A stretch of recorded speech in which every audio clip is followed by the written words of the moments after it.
Okay,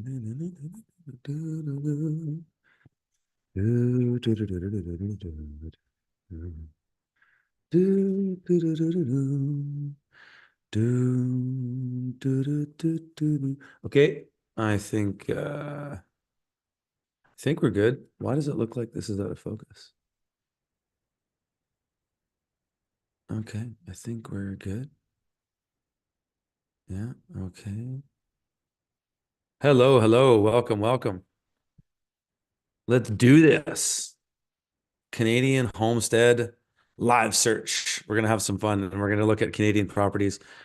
Uh, why? Because we don't pay as much attention to Canadian stuff as we do American stuff because most of you who watch these are probably Americans, but we're going to give Canadians their due tonight.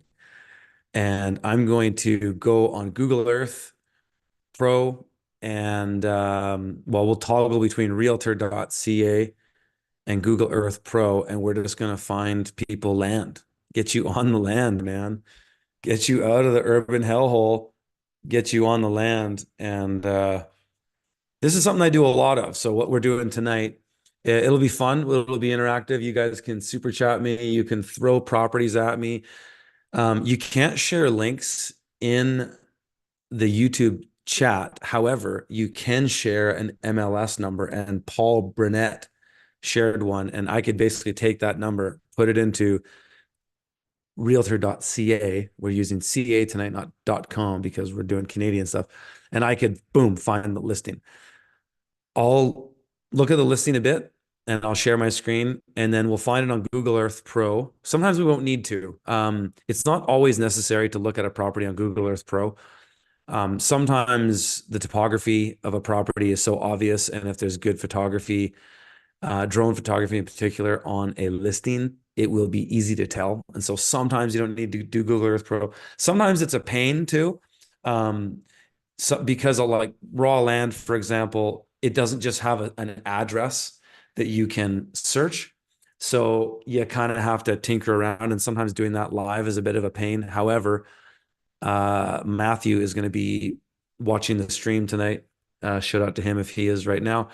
And if I need to find a property, he'll help me find it and he'll send me the GPS, and then boom, we'll be able to isolate it on Google Earth Pro. So that's one thing. Math, he'll be in for a little while, though he's an hour ahead of my time zone right now, so I don't know how late he'll go. But I probably won't do this stream too late. I think we'll wrap it up by 10 p.m. Pacific, 2 hours maybe. We'll see how she goes. Yeah, here we are. How's everybody doing? Hey, Lila. Hey, Claudia. Hey, Jane. Paul. Two Pauls in the house. JB, Ontario wants me to search Ontario. So I'm not going to do any US stuff tonight. I mean, maybe I will if we, I don't know, we'll see, whatever. I'm going to show you guys some US lots. So right now, actually, to start, just in terms of what I wanted to do tonight for the stream, is I want to show you guys what the perfect homestead looks like first, which what I call an A-rated property. An A-rated homestead property has everything you want. And then we're going to look at a B and a C property.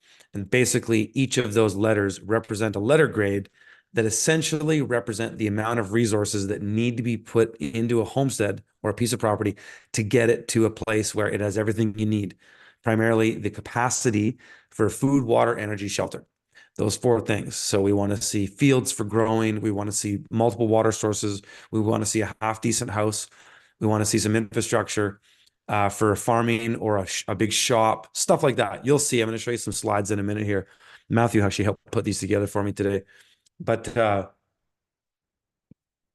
what we do this on a regular basis. This is actually the thing in my work that I do these days, that I do the most often, is we publish properties for a thing called the Homestead Accelerator. And I'll just share this with you guys for a second, because this is what we do all the time. Like this week, we're publishing something like 20 properties or something. Let me just share my screen here and show you this. And this is, we're going to kind of do this in real time tonight. So you should, oh, am I doing the wrong screen? Yeah, that's the wrong screen. Um, No, no, that's right. Okay, there we go. Um, we're gonna do this. So every week we publish properties that are A, B, or C rated homestead properties all across North America. And we publish it on this platform and at freedomfarmers.com. And if you go in this, any of these properties we've reviewed, myself or Matthew have recorded a video recording of each of them. So you click on it, and then you at any time you can go to the listing, boom, you just hit that. It just takes you to that listing. But then in here, it's got information that's pertinent to homesteaders. So what's the climate information? What's the average wind speed? What's the average snowfall, rainfall? What's the USDA zone? What features on the property that are pertinent to a homestead? So the pond, how many water sources are there? What are they? What are the types of power? Is it on grid, off grid? Is it grid tied? Is there a backup generator? We list all those things here. What are the outbuildings? When I show you guys these slides here in a minute of what make a good homestead property, you'll see, like, in a really simple way, boom, laid out, top down, what are the things you want in a homestead that we talk about here. We mentioned some of the socioeconomics and any threats, if there are any, but we don't list properties that have any major threats. They would be moderate to very low. Anything that was high that was on a FEMA map regarding, extreme weather, flooding, whatever. We don't even list those properties, period. But we list that stuff there. And so that's kind of what this is.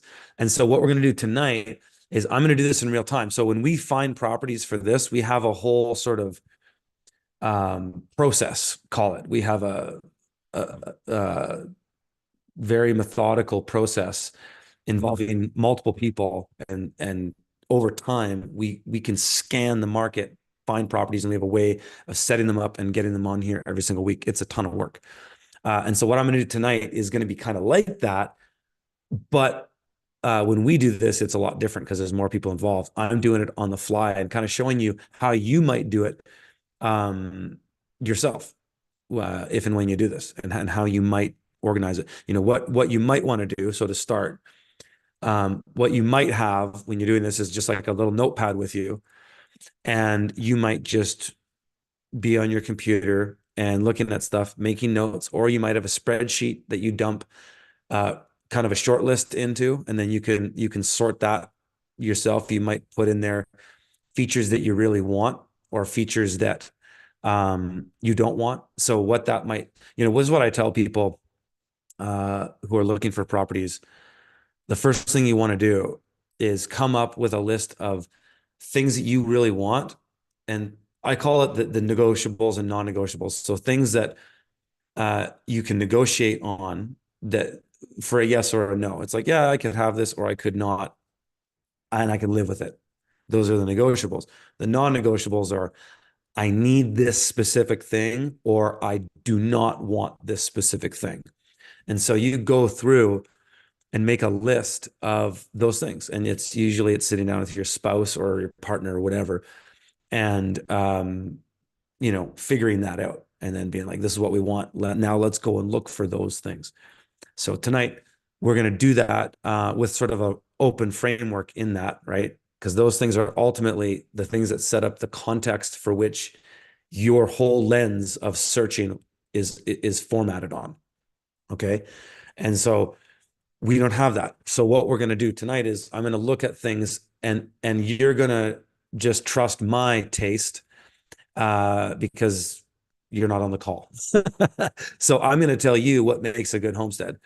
And then you can take that information and go, yeah, that makes a great homestead, but I think I'd like this, Curtis, or I think I'd like that. And that's great. That's exactly what you should do. So this is what we're going to do right now. How am I going to do this? I'm going to share this screen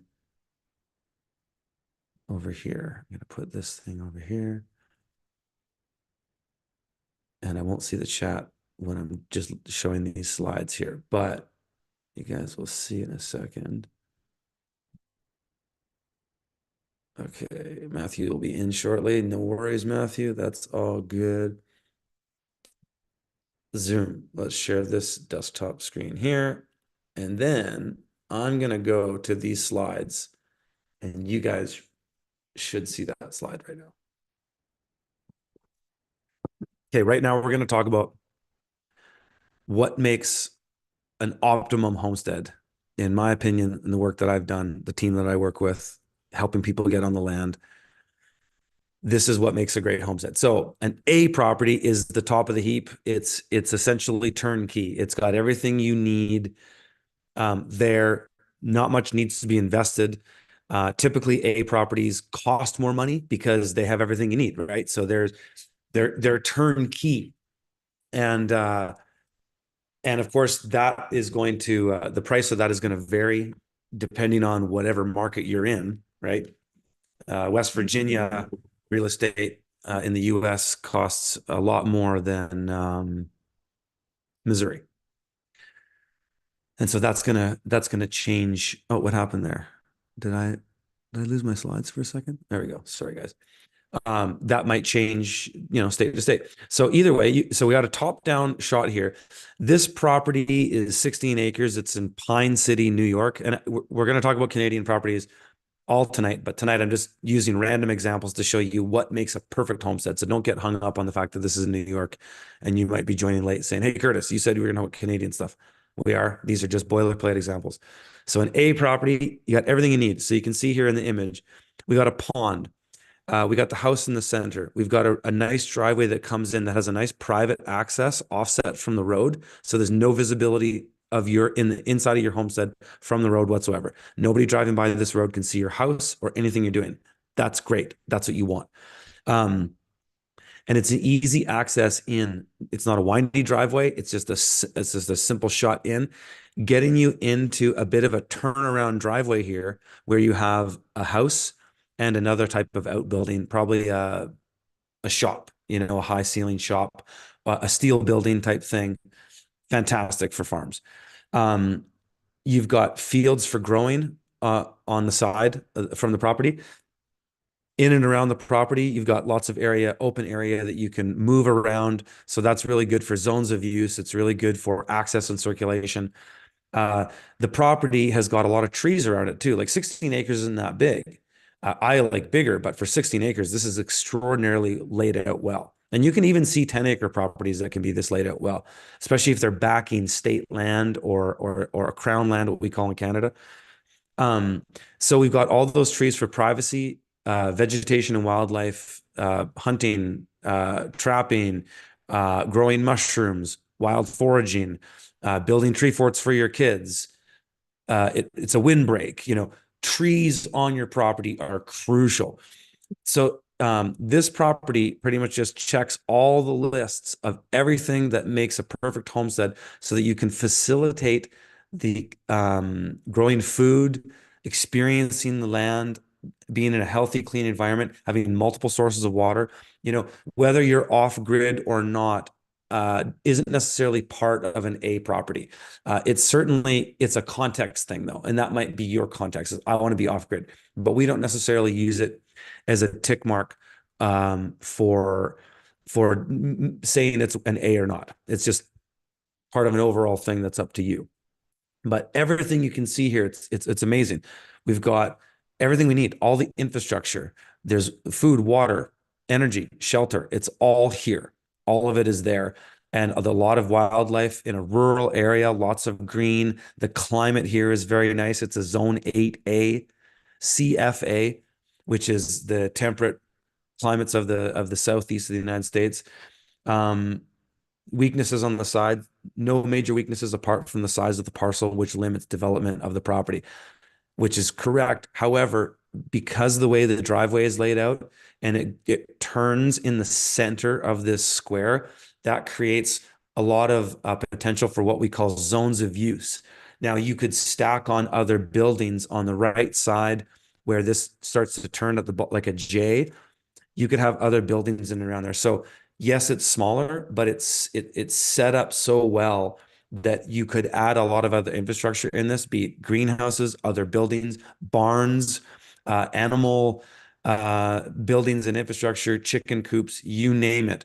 You can add so much into this, and this is the turnkey homestead. This is the best type, and what again that A represents is that No other resources or very little other resources after the purchase of this property need to go in to getting you what you need. Okay. So now a B property, this is essentially going to be, it's going to have the foundations of what could be an A property, but it's just not quite there. So it's going to require some work. It's going to require some money and some effort and time to get there, but it's not far off. And some like my property was a B property, but I wanted that because I wanted to build the stuff. So again, the A, B, or C doesn't really represent whether the property is a failure or not.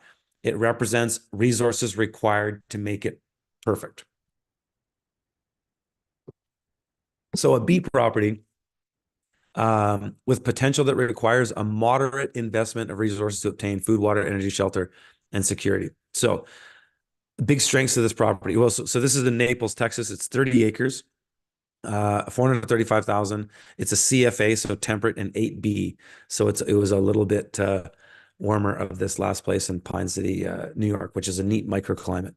Anyways, so you can see the properties are similar in the way they're laid out. There's just less stuff here, but there's a big pond, which is nice. The property's larger, so we have more trees, which is also better because of potentially, this. If we put what this needed to be an A, this property would be better than the last one because there's more land and it's got all the foundations and of how this property could essentially turn into this property fairly easy. The driveways are almost the same. The ponds are almost the same proximity from the property. The property is almost in the same center of land geographically, so that you could build another structure, improve the driveway a little bit, clear a bit more of the trees for field, and then boom, you have this. So that's essentially what a B property is going to represent, is that it can be there. You just got to put the stuff in, but the foundations are there. So that's key. But really, what would be involved here to grow would be to clear some trees, which you could do, basically just on the right side of the house, I guess would be going east into the center a little bit. You could clear 5 acre core in there and boom, have everything you need for infrastructure right on that spot. Um, Another building, outside of the house, like a barn, a shop. You're probably going to want some chicken coops. You might want a greenhouse. You're gonna add some stuff to get it to where this place is. That's a B property. So it just means you got to put moderate levels of resources in. A C property is essentially what we call a bargain property. It's just bones. It's land. It's mostly raw land with an okay house. That's usually what it is. Um, so again, these properties are all almost the same in their foundations. Okay, so big block of land, B property was the biggest, but they're all fairly close in size. So we've got a nice entrance in. We've got the base of what we could clear that area where the driveway ends to be a turnaround driveway, which is a cul-de-sac essentially, so that you can use that to not only turn around driving or a tractor, but you could add other buildings around that cul-de-sac, which is your zone one in permaculture speak. Um, and it's all there. There's a pond here. It's got the same offset as the other two. It's got lots of trees around it, tons of great privacy, tons of nature, fresh air, a windbreak. We're in a nice climate here, a CFA temperate climate, a zone 7A. It's a great climate. There's a bit of topography to the property. It's not dead flat, but topography gets exacerbated when you have vegetation and wildlife. So topography is your greatest friend when you have vegetation, but it can be your worst enemy when you don't have it. And that goes either way with topography. Whether you have, if you don't have trees, it sucks a lot of the time. Because if you're in the prairies, say, and it's just dead flat and you have no trees, you're just completely exposed on that high ridge plateau when you're just always windy. And the elements, there's no shelter from the elements. So the same can be said if you're on an exposed ridge in a mountain. Certainly, if you have a property that goes into a valley and stuff like that, the topography can benefit you this way as well. But if you don't have trees, you just don't have any shelter. You don't have microclimate. Um, you don't have vegetation that you can use, right? I burn firewood from my forest, and clearing forest is some of the best work I can do for the uh, stewardship of the forest, fire protection, what have you. But it also gives me a resource. It's the same anywhere. All these places. You might need less firewood in a place like Texas, but there's a month or two a year where you might want some. And certainly in New York, you're going to want some too. But down in this part of Oklahoma, same thing. So having those resources there is another huge thing. So C just basically represents a lot of resources need to go in to get it to where you want, but that might be what you want because look how cheap this is. It's 179 grand. And so, to be honest, to be totally frank with you though, I will tell you that big reno jobs are better than big building jobs. Like what I'm doing, I wouldn't recommend most people do it. And if I could turn back time with hindsight, of course, I might have started my construction a little later, waited because I bought a lot of materials during the convid and paid 100% premium. But lesson learned. Um, but building costs, to say, okay, this is 179.99. Let's just call it 180 to make the math simple. To get to say that an A property where you got a half decent house and all that is most likely going to cost you more the difference of 485 than 180. Just in that building costs are high. I've talked to people down in Tennessee recently say skyward of 250 a square foot for a building, no problem. Up in Canada right now, it's probably 300 to 350. And so whether you can build what you get with a property like that is, good luck. So that's why we say sometimes it's better to just buy a property that's almost there and then fill in the blanks. And this is actually why I really encourage people to not buy raw land. And we'll probably look at some raw land tonight. I know we will. I can see some people throwing MLS numbers and stuff in here. Also, folks, the Twitter, if you want to share a link to, I think I derailed before I even said this earlier. Um, is if you're following me on X, just go onto my X page.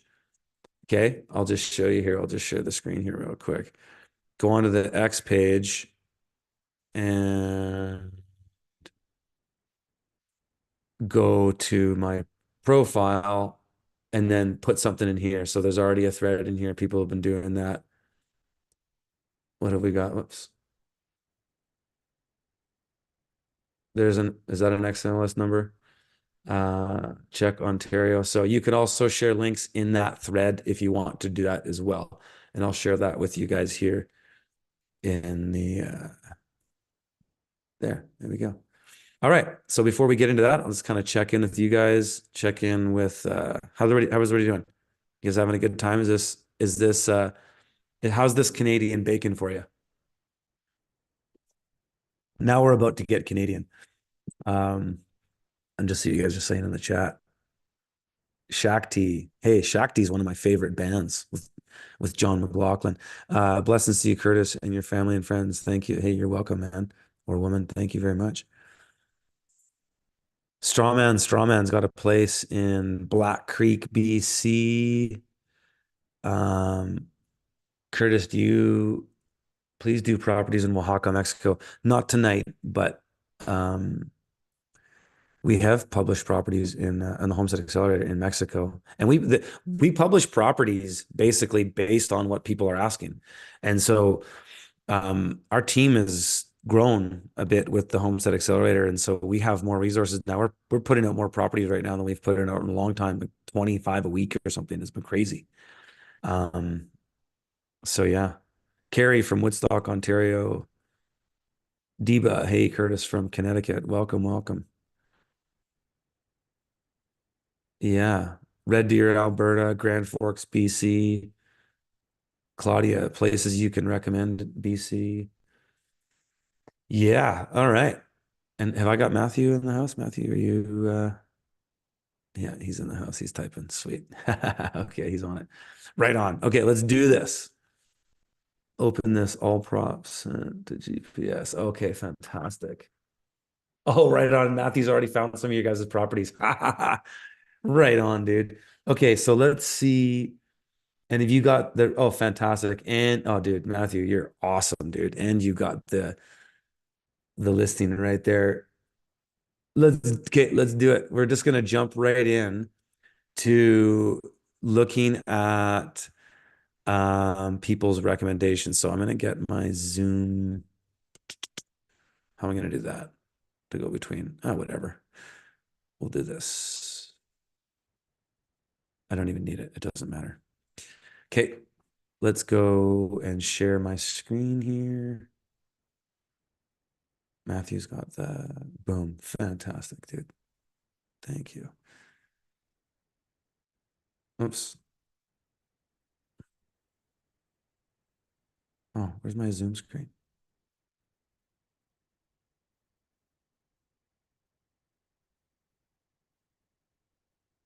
Oh, it's because I did that. That's why. No. There we go. Okay. Zoom's got, sorry, folks. Zoom's got some new features that are kind of confusing me when I minimize this thing, but I think I got it now. Okay, no, we can't do that because then it'll, okay, put this here. There we go. Okay. Now we're ready. Desktop one. And the reason I need to do this because I toggle between Google Earth and so can you tell me in the chat if you guys if that's working good. And I'll keep your comments over here. Boom, boom, boom.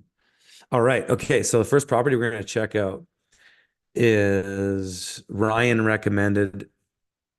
We can't find the GPS, Matthew says here, but this is in Mission, BC. There's some decent drone photography though, so we should be able to kind of see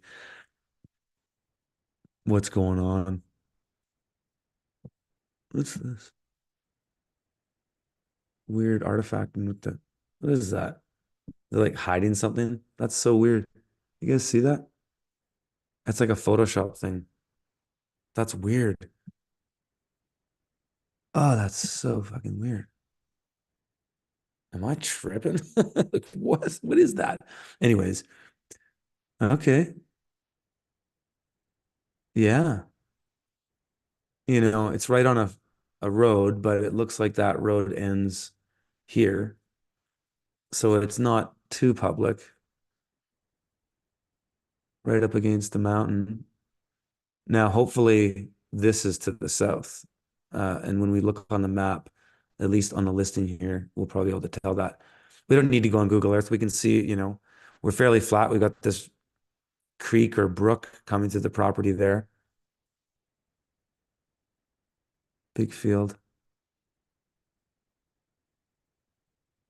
A lot of junk on the property. There's not a ton of land here. This is,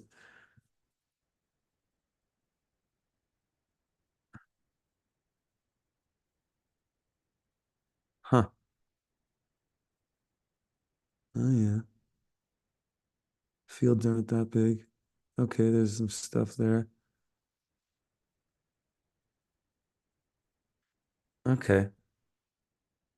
Let's see the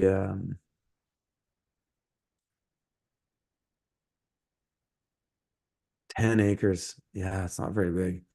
Map not available. That's lame. Well, I can get it. I mean, pretty much it's going to be this. This is probably not on the property. It's probably here. This square is probably the 10 acres. So, it's okay. You're next to a big, who knows what field, conventional something. Might be grapes. It might be, no, I mean, in Mission, you'd see a lot of blueberries and stuff like that, but it's not that. It's kind of crappy, muddy field. Probably corn in the summer. 1.6 million. There's no photos of the house because it's obviously not great. So yeah, that's it from outside. Yeah, piece of roofing missing there.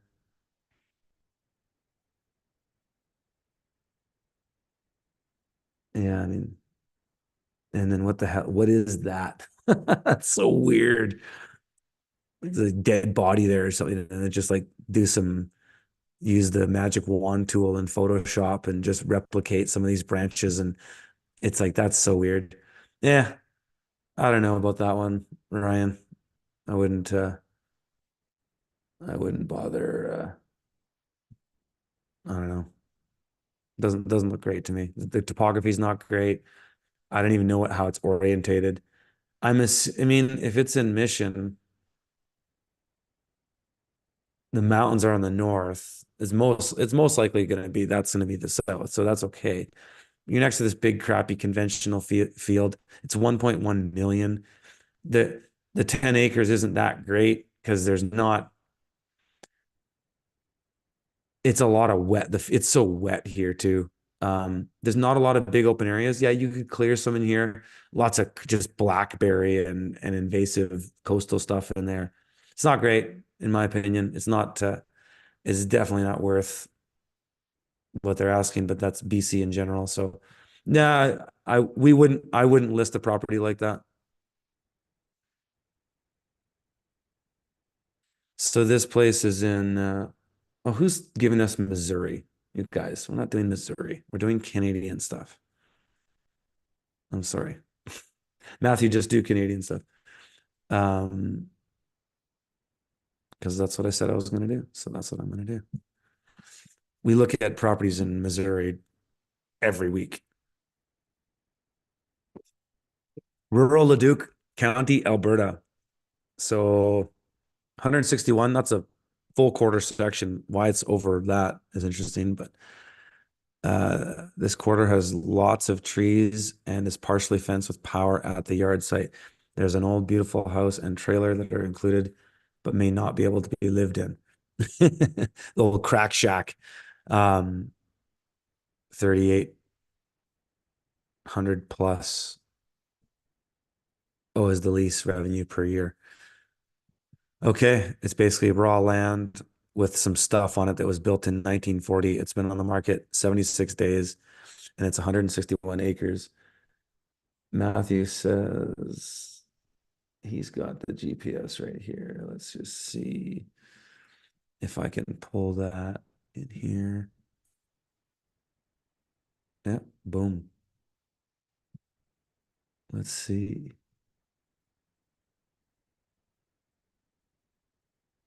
Okay. And if it's a full quarter section, it should be all of that. Correct? Oh no, or this. Um,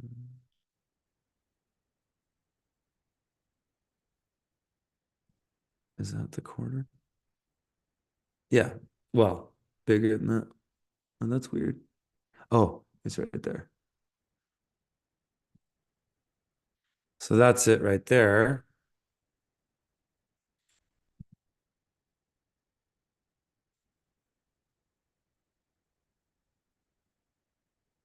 Yeah, just an old dump. It's a tear down, another old random building. Sometimes, if these buildings are livable, this is the advantage of buying property that's not raw land, is that there's infrastructure there that can be used in the interim while you build something else or whatever. Terrible time of the year to take photos of property. It's so much better to take photos in the summer. Even if you're listing it in the winter, take the photos in the summer. But you know what? At the same time, it is what it is. Anybody who's serious knows. Okay, does that look right? Yeah, that's it. Okay.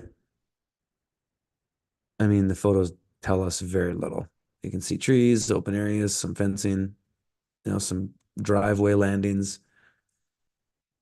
Not much. Everything we're gonna pull from this property is gonna be in Google Earth, and so there's a couple things you can do here um, that are sweet. So when you find a place, holding your shift key and just moving around like this gets you your 3 dimensions. So, this is flat Alberta. Okay. Is my terrain on? Yes. Um, but it's kind of cool. Look at that. Straight access in, long driveway, total privacy. Um, if you're gonna buy land in Alberta, buy land with trees. in my opinion. Don't buy cleared land. I mean, having cleared areas, great, perfect, but buy property with trees. Trees are where it's at because they take a lifetime to grow and an afternoon to take down, as my buddy Dakota Cohen always says. And it's certainly true. So you're better to start with some. And this property is big enough that it's got, areas you could clear. This is where the crack shack is. So, anyways, one trick was to do that, sort of get on the angle, look at the topography a bit. Another one is just going to the timeline. And then it always starts at today's time, March 2024. But if I go back one step, it'll take me, you'll see the image didn't change. It's because the last image that was taken was June 23rd. So if I go back again, okay, that's June 2023. Wait a second. No. What have we got here? That's confusing. Okay. June 2023 and go back July 2020. I didn't really notice a change there, did you? No. And sometimes the lack of imagery is just in Canada in general. But this is interesting. So we can see here that this was selectively logged, um, in between 2016 and 2020, but you can see the regen. So from 2016 to 2020, you can see the regen. There's been some replanting there, but it also just could be reseeding. Forests naturally reseed themselves very well. That's why selective logging is such a better practice than clear cutting, because then you don't have to plant it. It just reseeds. So you can kind of see that there. Um,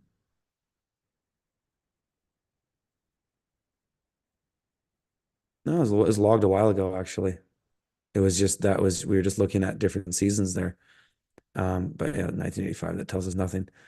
But yeah, this was logged. This is all regen, and so this is logged quite a while ago. This is 2003, 2004. So you can see a lot of those trees coming back, which is really cool. Over those like 10 years, 11 years. Um, but yeah, so it was logged at one point, but that's okay. Those logged areas will just make it easier for you to clear some areas if you want to just clear them and use them.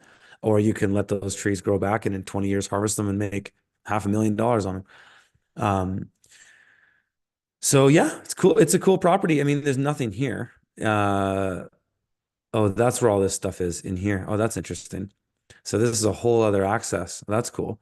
So you got access in multiple places, three places on this quarter section, which is sweet because if you were ever to subdivide this, you got access. So if you were to subdivide this, typically what they do in Alberta is they just divide the quarter section into quarters. And so they'll just do that basically. Um, Actually what they'll do is, oops, clear. They'll just do it like this. You'll just go one line like this, and then another. Just divide it into quarters, basically. Oops, get rid of that. And so the cool thing is if you did that,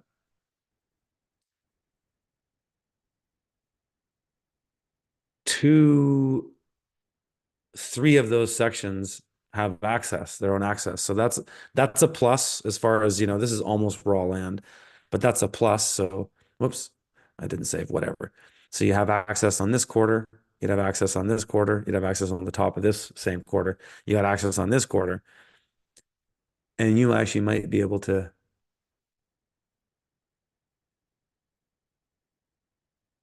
no, that would be an easement, but yeah, so in order to create access on this quarter, you'd have to do something else off the road. You'd have to bring an easement on the edge of one of these properties into here or something like that. You could typically do that. But yeah, I mean, not much else you can say about it. It's raw land. You got to build everything, it's 319 grand. But I mean, hey, if this was in BC, this would be $3 million for 160 acres. If it was in southern BC, at least. So, yeah, it's okay. It's an okay property. Um, Yeah, we don't list a lot of raw land, but if we were to list raw land, we'd probably list this.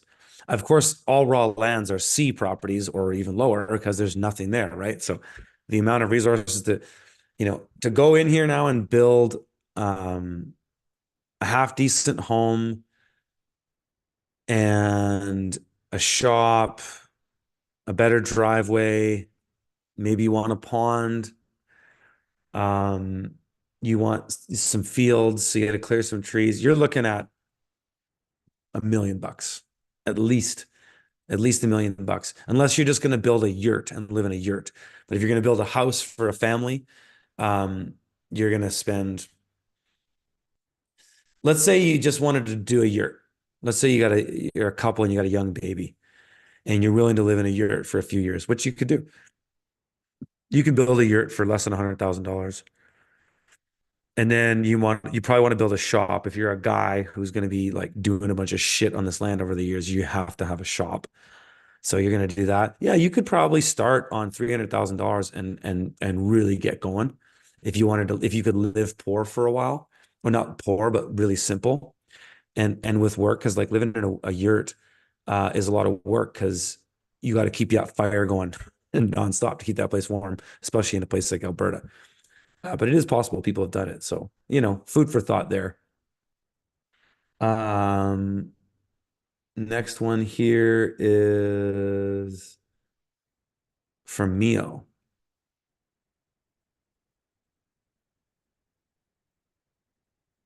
And then we got a GPS. Matthew, thanks for doing this, dude. This is awesome. Oh, this place is a banger. I looked at this place. This place is unfucking real. This is actually I think we listed this property. In fact, we did list this property. It's unreal. If you like this, I actually feel bad showing this.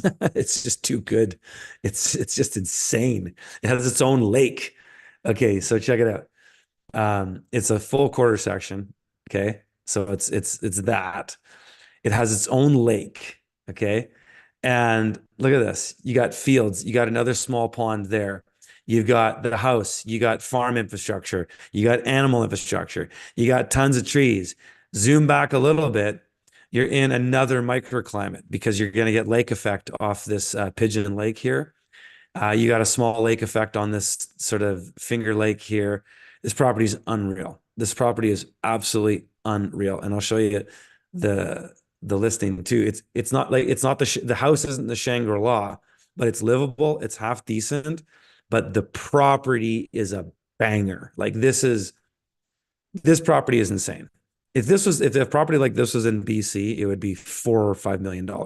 And you couldn't even really find a property like this, BC, especially this size of acreage. You could, unless it was if it was northern BC, like Quesnel or Prince George or something like that, you could find a property like this.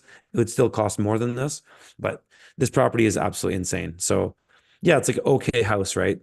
Some like vinyl siding, shitty, but the inside is okay. Like it's got tile floor in the kitchen and dining room, nice covered deck area, unbelievable view out into the little lake, semi-vaulted ceilings. House is okay. I would move that when I think when we showed this one, I'll show you the kitchen here. Um, you could you could do a mod if you wanted to rearrange this kitchen. You see where the wood stove is? We do this with a lot of houses that we look at. Actually, this wood stove is in the basement, but if you wanted to make this home really hardcore off grid, you could do the thing that Ben Falk does um, with the wood cook stove, and you could rearrange this kitchen.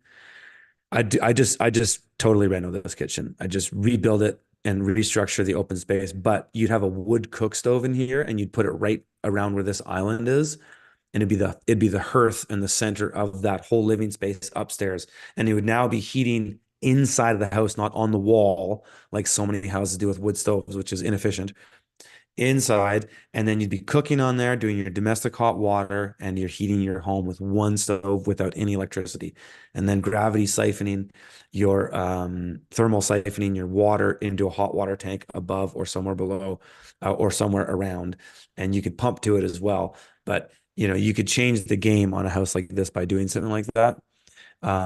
But yeah, it's an okay house. It's like a 6 out of 10 or a 7 out of 10. The bones are there, but it's dated and it's like, it's like ugly bathroom and whatever, but it's livable, right? Uh, it's got a little old school piano. I'd ask to keep that for sure. Little firewood area by the house. Okay, it's okay. I get it. A little garage down there with like a sort of a little finishing carpentry shop he might have had there at some point. Little cabin, little firewood shack. I think, yeah, the sauna. This is banger. This sauna is not in great condition. You'd have to renovate. Like it's kind of falling apart there, but that's pretty sweet to have that. You could fix it up. It's a fixer upper, you know. But the land and what the other infrastructure on the property. So you got a big shop with like a 12-foot bay door there. Two cars can drive into that side by side. You got some horse or cow infrastructure in there. You got fields that you could till up. Beautiful topographic shot. I love how the house is kind of separated from the utility farm area there. That's great. Look at that. Like that's unreal. For Alberta, are you kidding me? $1 million. Look at that. That's insane. Beautiful country all around. I mean, Alberta's a lot of just peri-urban farmland, right? So if you can find a property like this in Alberta, I mean, this is insane. This property is insane. And the shop is amazing. Look at that.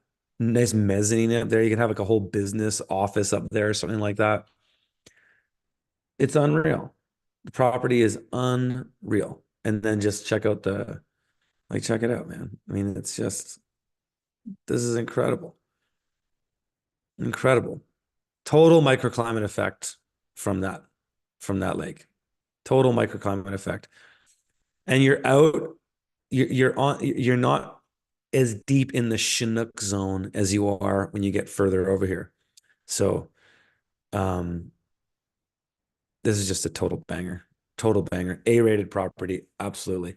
But again, I'm not all about the house. I'm not all about um uh I'm not all about just that. Like that's the difference between what I do, what we do at Freedom Farmers versus what a normal realtor does is that we're showing you the whole picture. And so when I talk about a homestead, I'm not even just talking about this quarter section here, right? I'm zooming back and I'm looking at microclimates. Boom, lake effect right there, lake effect right there. Rural zone.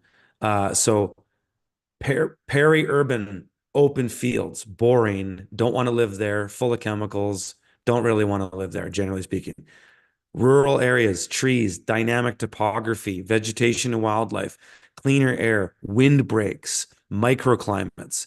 These are the areas you want to be in. And that's, we pull the lens back and take the whole thing into context to understand what life is like at that place. So that place is a banger. I hope somebody buys that place. It's been on the market for 118 days. So I think that you could take you could make a little less of an offer on that. I think the reason this place isn't selling is that the house isn't great. And that's the thing that, especially Albertans are, no offense, Albertans, but generally speaking, you guys are that, there's so much new development in Alberta because of the boom uh, from years ago, which is over. But there's so much new construction in Alberta. So Albertans are often used to these cookie cutter suburb homes that are just real, like they're actually not the greatest quality. Sometimes they're really cheap construction, but they look nice and they're all relatively new. This house isn't that. So I'm suspecting that's why this place hasn't sold, but people just don't realize how amazing the land is on that property. And that's the thing with that place. So okay, next place. What's Matthew got queued up here? So this is a Zillow place. This is from Strawman. And let's see.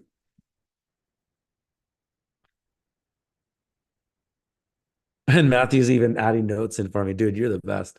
This is so cool. We're doing this. We're doing it live. Who's liking this shit? Are you guys having a good time? Who's Canadian here in this chat? Give me a yes if you're actually Canadian. I'm just curious. Like, How many people are actually watching this are Canadian? Because I know Americans are going to get value out of this regardless. I mean, I do this shit with American properties all the time, and Canadians get value out of it. So I know you guys can get value out of it. I'm just curious. Give me a yes in the chat if you guys are Canadian. I'm just kind of curious how many of you are. Yo, yo, BC, Adam, Mac, CC, with the creation of the Aboriginal title in BC, it's hard to imagine why anyone would still choose to invest in fee simple land. You mean because you can, okay, I don't know. Tell me more what you're talking about there, CC. I know what you're talking about with fee simple. I'm doing my real estate course right now, and that's actually quite an interesting venture. And the course is actually really enjoyable. It's all I'm still in the law uh part, and it talks about fee simple and the way, titles are split up in BC and all that, and it's incredibly interesting. But I'm really interested in what you had to say there, CC. So you're saying, why are you saying don't buy in BC, or are you saying now that there's the creation of the Aboriginal title, it's hard to imagine why? So Aboriginal title versus fee simple, but I thought Aboriginal title was just a 99-year lease with some of that new stuff from UNDRIP. If you recent Queen Charlotte agreement. I have no idea what you're talking about, but thanks for chiming in. Feel free to tell me more what you're talking about. Or if you follow me on Twitter, rant on that. Tell me, because then you could actually write something and I could read it. Where on this, it's hard to keep up with, and this will disappear after tonight. But I'm really interested in what you have to say. Anyways, yes, yes, yes. So tons of Canadians. I would say, uh, yeah, right on. I mean, it's hard to tell how many of the 174 that are watching this stream are Canadian. Maybe I'll be able to in the analytics later. Vanderhoof, Sarah's up in Vanderhoof. Yeah, this is raw land, straw man. Okay, let's check it out, buddy. Let's pull it up on Google Earth too. Matthew said this is in progress. So, oh, this property is not currently for sale or rent on Zillow. The description and part below me. Okay, do you still want me to look at this? I mean, we might as well. But it's raw land. I'm not going to spend that much time on it. But we'll see.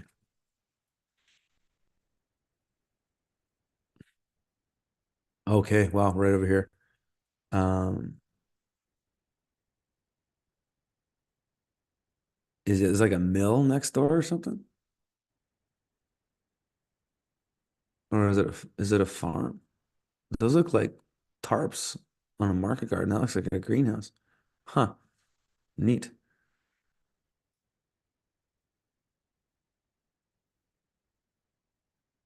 Oh, come on. I don't see this. Where's the photos? There's no photos, dude. It's just a fucking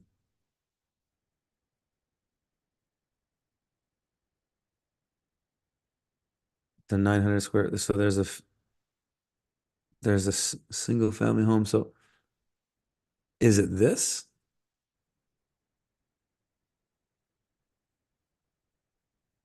How many acres is this? 40 acres. Oh, okay. Um, it's pointing there. Is that actually it, Matthew?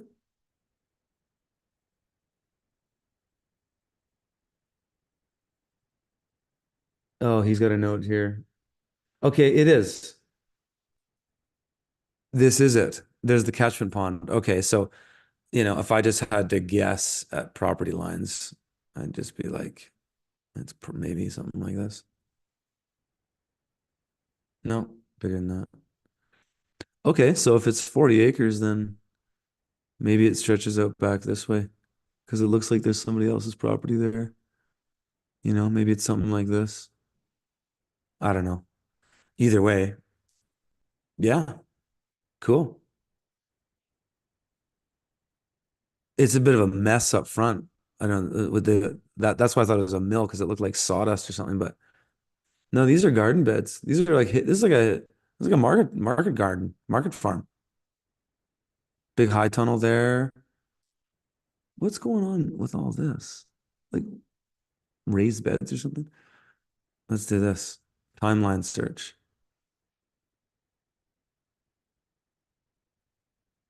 Okay, there we go. See, that's a lot more clear now.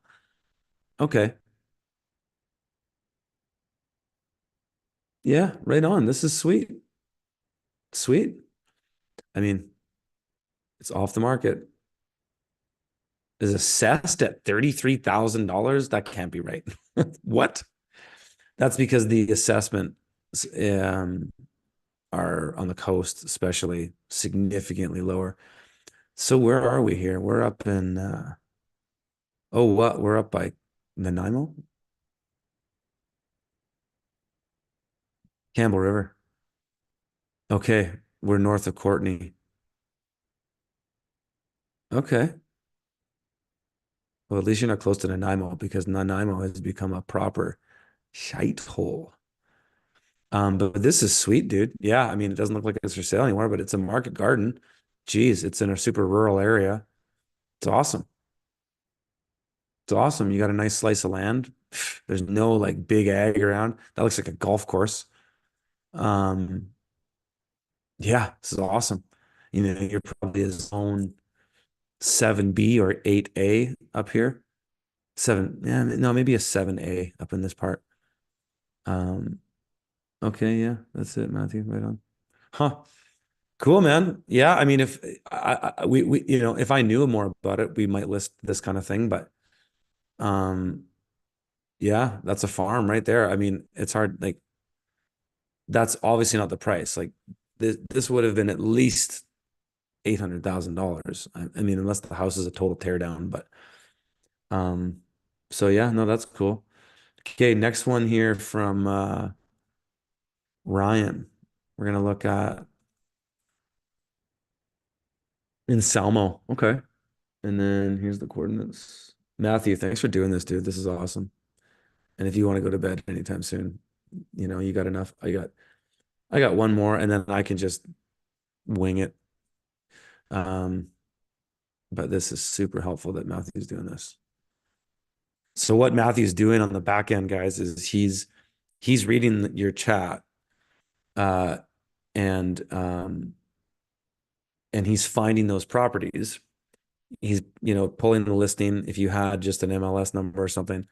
And then he's going and some because with most of these listings, it doesn't take, especially if it's raw land, it doesn't take you directly to the property.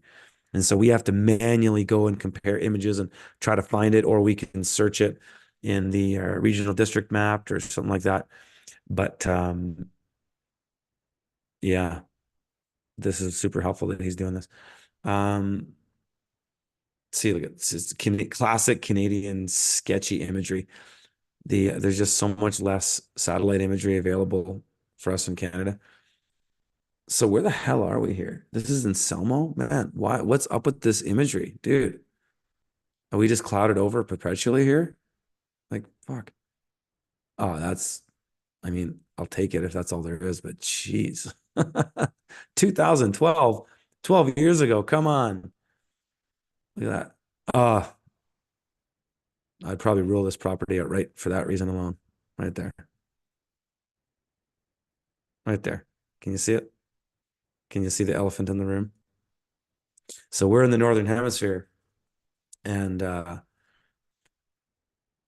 big is this? The northern hemisphere, and okay, so this would be looking south. That's your east, and so that's a red flag for me. 1.2 million. This is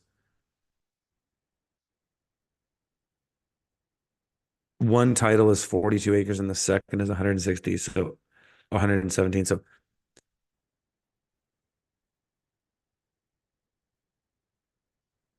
So what are we selling here?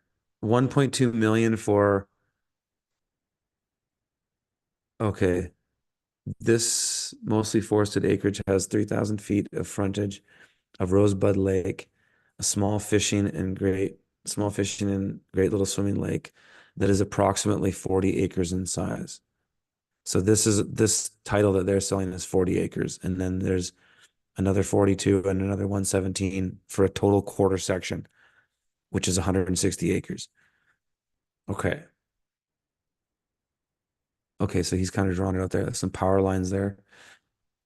That's actually a good thing because that's a fire break. If there's ever fire, fire typically doesn't go down the hill, but it can. But that would break that coming towards your property. So the river is also a great break. Okay. So look at that. You're in the shadow of that mountain. That's the red flag. I'll show you in a minute. See, we're in shadow. So especially in these photos were this is taken in the fall, so you're starting to see those shadows. But that lake frontage is amazing. So that's probably why this property is as expensive as it is. But yeah, nice big cedars. The neat thing about Salmo and this part of the Kootenays is that it's actually a temperate climate. It's different than the boreal climate that I live in, or semi-arid climate that Kelowna is in. It's cold temperate. It's probably a CFB. So most of it actually parts of it are CFC actually, but most of the southeast of the United States is this area called it's called CFA on the Köppen Geiger climate classification map, and that basically describes a temperate climate where it's hot and humid and wet and rainy in the summer, and it is wet and cold and kind of cloudy in the winter. And but your summers are but and so if you're in Tennessee, your winters are mild, right? But winters up here in the Kootenays are really cold and wet, and they're not great. I don't really like that the West Kootenay um, weather. I'm not a fan of the it's a CFB or CFC, and it's a lot colder than say Kentucky. And so it means that your summers are really never that hot. And that's why I lived in Nelson for a couple of years back in the day. And Nelson's in a shitty shat. It's on the northeast face. It's a terribly placed town. But in the summer it's lovely, but it just never gets hot. And I like the heat. I like the heat and just the dry, sweltering heat. I love it. And so this is temperate out here. You can see by the trees, right? A lot more deciduous, a lot of tall cedars, probably find hemlock trees out in this area too. But um, so let's see if we can find the original quarter section on this. Let me see if I can get back to some decent satellite imagery because sometimes it's just glitching. Give me something, guys. Come on. Okay, so we can see by the forestry cut blocks. Ah, that's terrible. Oh my goodness, come on. Look at that. Are you kidding me? Okay, wait. No. Ah, sucks. Close to Norway, close to Idaho. Um, Look at that. Just can't get a solid image. Just crap. This is typical Canadiana is getting everything second rate. Americans get everything first rate. Canadians get it better than most of the world in some conveniences, but it's always second rate. It's never as good as it is in the US. The stuff's there's great stuff made in Canada, don't get me wrong, but I just mean an example like this. It's a perfect example. So one thing I could do is if I could find by looking at this, the original quarter section by isolating and looking at this square. So I'm just going to draw this square out and just see if it's a quarter section. And it would go to here. You can see that line in there. No, not quite. Because usually they log in full quarter sections. Um, One thing that you might not be aware of when you buy land that has topography is that when Canada was mapped out with the original quarter sections, like under the Indian Act in Canada, they split most of Canada up into these quarter sections of land, which are 160 acre squares, and they gave every Indian the potential title for a quarter section.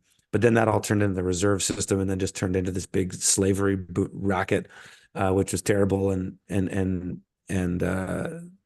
Yeah, terrible, basically. And then this whole system of where natives can't own land. So it's just basically Marxism for everybody. The chiefs all get rich. But anyways, I digress.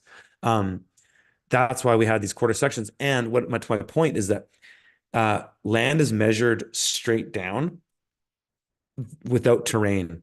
So when you have land that has topography, you actually have more land per square foot than so if you have a quarter section, 160 acres on the land title, and you're looking down on it as a perfect two dimension.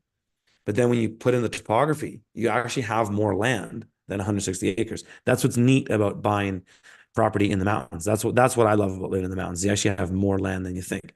But anyways, so I would say to this property, if I was going to build a home here and I was going to farm here, I'd be really concerned about this because this blocks the morning sun big time. And we're already at 800 meters here in the Kootenays, in the West Kootenays, Central Kootenays. Um, and winters are cold and wet. Um, and it gets socked in a lot already. So it's dark. So what you can do to figure out how bad your sunlight's going to be in the winter is you grab the guy here and you drag him down there. And then you get down into ground view. And then you turn around by holding the shift key. And then this is my south view. So this might not be so bad actually, but let's just see. So you click on the sun tool and you go to this thing and then you go 1221, which is the winter solstice, which is where you want to base it's the lowest time of year for sunlight. And so you want to see what sunlight is like at that time of year. So the sun goes down at 4. That's typical for winter solstice. And it's up at 10:25. It's not bad. It's not bad at all. It's not bad at all. Totally, totally not an issue. The only thing is that the land is sloping to the north. Um, and it, of course, depends on exactly where, like, I don't have the dimensions for this. I don't really feel like pulling them up. I could go into the Kootenay boundary, not Kootenay boundary, or the Kootenay, Central Kootenay Regional District map and then find the title, but I don't really want to do that manually. And I think I'd rather move on to the other one than Matthew going to dig that up. But yeah, so the one thing about this is that you can see, uh, no, it's not that bad. At first, I thought it was all sloping north, but it's not. It just depends on where you are. There's lots of topography here, actually. So, I mean, let me just draw an arbitrary 40-acre square to say, because they did say that this is on the lake. So it could be that, you know, no, that's 100 acres. So if that's your 40 acres there, say, and I don't know if it is, but if it is, yeah, it's all right. It's all right on that lake, but it's $1.2 million. And then you got to build. So that's that. I mean, it's crazy. So that was for Ryan. There you go, Ryan. Um, and then this next one is for Strawman. How you guys doing in the chat here?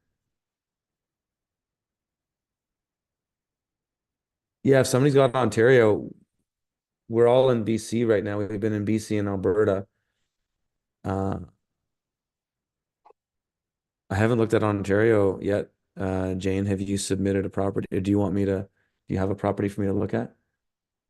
Matthew, if you're still listening, could we see if we could get one like an Ontario property in? I'd like to look at an Ontario property. Um, I'll answer some questions in the chat too in a minute here, but I'll look at this one real quick and then maybe if Matthew's still in. Oh, Matthew did pull up the parcel for oh, thanks, dude. He sent it to me in Telegram. Oh, isn't that funny? It's almost what I drew. Just to note that last property in Selmo, that 40 acres is almost exactly, I drew almost exactly what it is. Check it out. Am I still sharing my screen here or no? I'm not. Oh shit. When did I stop sharing my screen? I hope that it hasn't been a long time and everybody's just telling me. So look at this. This is the parcel map right there. I was almost bang on. And that was just totally, I was just spitballing, but isn't that funny? So lucky me. Okay, so let's look at this place here. And then I got this GPS here. Okay, Matthew is pulling up some Ontario properties, folks, FYI. So we're gonna get out of Salmo and we're gonna head over to Murville, back on the coast. Oh yeah. Oh, you got your own little, wow, that's a nice little pond. Sweet. This property looks badass already. We're almost in that same area that we were before. We're just mid-island. Is that, oh no, this is Campbell River, right? Is this, that's Nanaimo down here, I think. Why are my places not showing? Roads. Yeah, Nanaimo, Parksville. Okay, yeah, we're up here. It's a great region. I'm going to be doing a workshop actually on Vancouver Island in August 10th and 11th at law workshop. If you follow me on Telegram, that's where I'm sharing about stuff like that. If you're curious. Um, yeah, this looks cool. This looks oh, 4.1 million. Come on. Come on, straw man. Or no, who is it? Come on, man. Give me a break. Yeah, sure. It's awesome. It's a great property. It's a dream. Look at this. You got if you got 4 million bucks, look at that. You got your own boardwalk going through the sort of marsh wetland that's probably all like blackberry thickets. That's cool. Nice place. Jeez. Yeah, it's a banger. You got if you got 4 million bucks, look at that. Look at that tongue and groove ceiling. Fuck. Chandelier. Oh, this is great. Yeah. That's a $4 million property in Vancouver Island, folks. They got a bidet on that toilet. Hey, I used to have that same bidet. Man, I miss my bidet. I've been doing composting toilet for the last 3 years. I'm over it, man. I'm over it. Flush toilets and bidets are where it's at. Look at this. You got your own little gym. You got a little Pacific Energy stove in there. There you got your PEX for your hydronic floor, all your circ pumps. Yeah, this property is a banger. Lovely house. Huge open deck. I don't know why people don't do full covered deck though. Just you're on the coast, do a full covered deck. But that's what they have underneath, I guess. It's just that these Trex, like these, not Trex, but this Duradex stuff, I think that's what this is. It just gets in the coast in the summer and the wet, it just gets so worn out.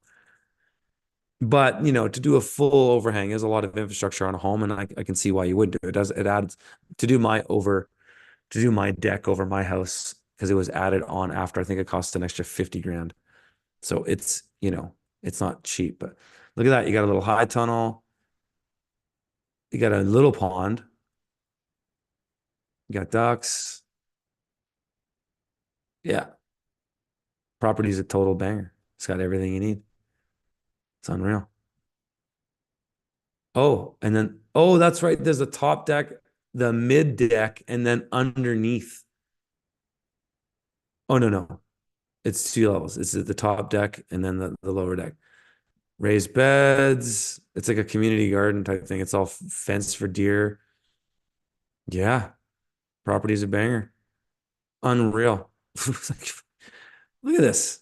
This is insane. Look at this. You got your sauna on the deck on the water so you can do your cold plunge into the pond and then come out into the sauna and then do a wood fire hot tub dip. This property is insane. Those wood fire hot tubs though, I'm telling you, man, they're not that great. They're a lot of work. I'd rather have a hybrid. I like wood fire, sure, but I'd rather have it tied to hydronics, or not hydronics, but maybe a boiler or gas or something, or maybe even on solar, just because to get it going from nothing is quite a bit of work. Just got to go and keep loading it, loading it, loading it for like 8 hours. But yeah, look at this. Oh, you got to look at they got a boiler. Boom. So there is a boiler here. Shit. Oh, you got all these little cabins. Look at these cabins. What do we got here? Are these hops growing up a pole? That's almost what it looks like, but no, I think there's some kind of tree.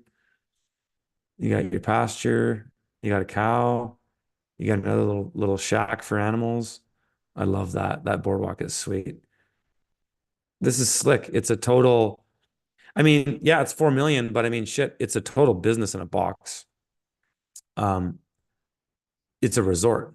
Like it's a total, you could be charging 500 bucks a night for that little cabin right there, little thing to sleep in. You literally charge 500 bucks a night in the summer for that. That is unreal. Right on the, like what an experience for somebody, hey, to come and do that. This is amazing.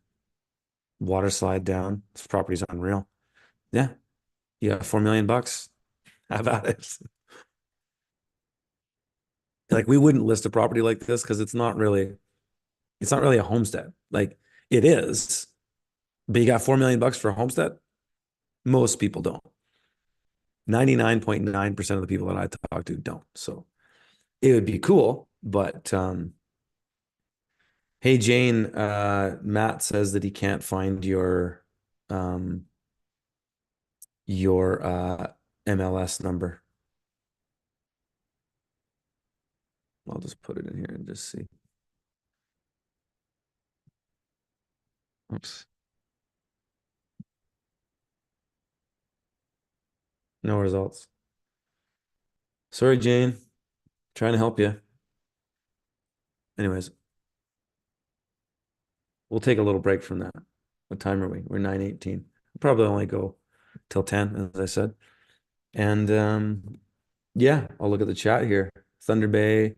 I mean, I can just cruise MLS too. That's actually what I was thinking about doing originally until Matthew was like, "Hey, I'll come on the stream." I was like, "Sweet." But yeah, what are you guys saying? Richard says, "Hey Curtis, quick question on solar independence. I believe you had a Tesla Powerwall when you were in town, but didn't use Tesla at the farm. But didn't use Tesla at the farm. For our 34 kilowatt system is Tesla. Okay. Tesla Powerwalls are better for grid tie systems, but they're not good for off-grid systems.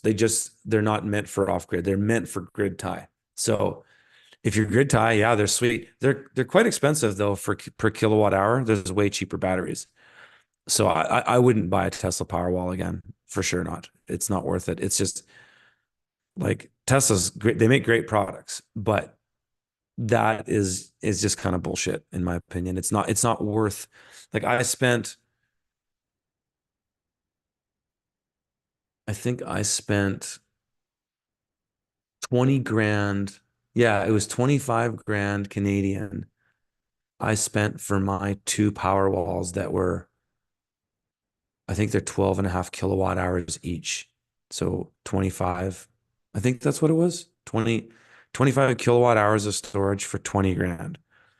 My system here, 20 was it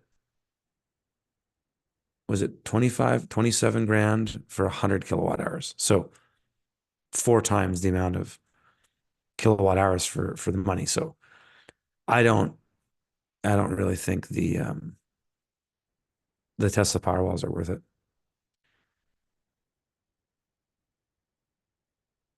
Curtis, laugh my ass off question. Under what circumstances would you move to California willingly? None. I would never consider moving to California. Not anymore. I almost did at one point because I had a business in Carlsbad with my good buddy Diego Footer. who still runs Paper Pot Co. and you should support him. But I thought about it for a long time, but then when I paid my first tax bill in California, I was just like, "Are you kidding me? Are you kidding me? You what? How much? What?" Yeah. So no, I would never move to California. Having said that, if I did move to California and I was looking for a deal, which I'm not, but some people are, I would look at Northern California, particularly the old school dope growing counties, Mendocino and Humboldt. We've been finding some banger homestead properties in those areas, and they are gorgeous. Like Willits, the town of Willits, where John Jevons is from. Man, there is some banger homesteads there for cheap because California's government is insane, and they basically ransacked the legal cannabis industry and it's completely destroyed the economy of those towns. And so there's a ton of people moving out of there. Thus, properties are cheap. Um, but there's also lots of crime and stuff there too. So I don't know. I don't know. I don't think I would ever move to California. I don't. There would be no reason for me to move there. If I were to move to the U.S.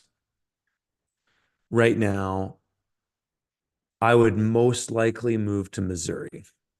I would most likely move to the Ozark region of Missouri or Northeast Arkansas. That is my favorite right now, my favorite geographical region of the United States, just based on what's available. My favorite geographical region of the United States is probably the Blue Ridge Mountains, that that that area, but it's hard to find properties there right now, or for reasonable prices. Because of all the Californians moving out to Tennessee, the prices have gone the roof. So it's hard to find really good bangers in that area. So then I look at, yeah, Ozark region of Missouri into, I'll show you guys, um, my favorite part of the United States right now, just to give the Americans their due.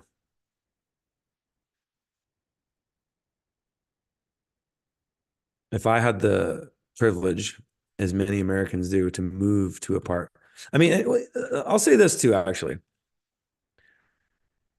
If price isn't an issue, I wouldn't live on the eastern seaboard of the United States. I would move to this region here of the United States is probably, I'll just draw it out for you. So this covers, Montana, Idaho, and Washington. This is probably my favorite region of the US for a number of things. Mostly it's away from the population masses. Mostly. And I like the climate. It's DSB for the most part, which is the wetter summers version of the DF. What am I? I'm a DFB. It's a DSB. So it's a slightly more temperate, but it's not temperate. It's still boreal, but it has more rain in the summer.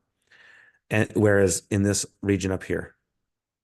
And so, I mean, just across the border from this region, basically. So I like this better. I like it because yes, the politics of this state suck, but everybody in this region of north of Washington is totally salt of the earth. It's all old farm boys. Um, it's super culturally homogenous. It's just old school. It's all Christian. It's all conservative farmers. It's awesome. And same for these areas of Montana and Idaho. It's just that it's hard to find good properties in here now. 8 months ago, 10 months ago, it was a gravy train in this part of Washington. Holy shit, some of the nicest properties I've seen in the United States in a long time were in that region. They're all gone now. There's still some stuff though. There's still good pickings.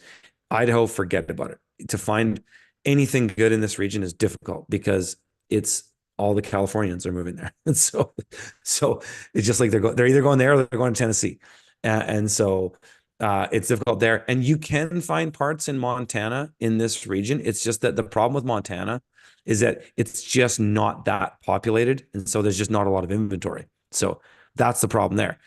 So That being said, if it wasn't there, I would go into this region of the United States here, which is currently my favorite region of the United States, is covering two different states.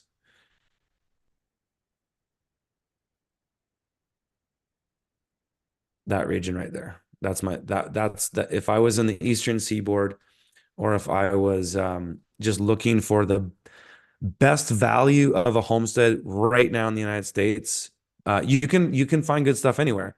But overall, the most amount of bangers that I find A-rated properties that are unbelievable value, cheap for what you get, this region here.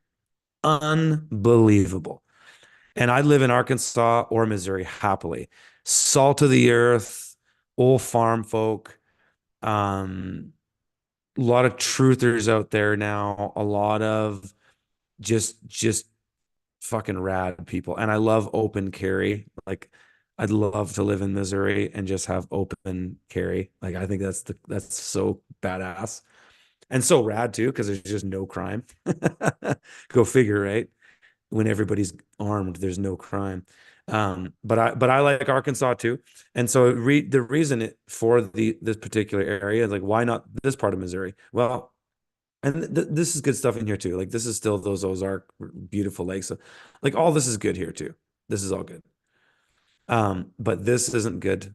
I don't like this is all peri-urban. This is just all conventional farming. And there's those pockets. You get little pockets in the rural areas. But what I'm all about is looking at trees. I want trees. I want areas with trees over farm fields. I don't mind a bit of farm field on my property, but I want trees. And so that's why I always gravitate towards these. They're typically higher elevation too. So in Arkansas, the topography all goes down towards the Mississippi, right? And so it all kind of drains out into this valley, this region. It's all lower elevation. You come up here, you're higher elevation, right? Look at this 461 meters elevation coming down Mississippi, 79, 69, 70. Same here in Missouri.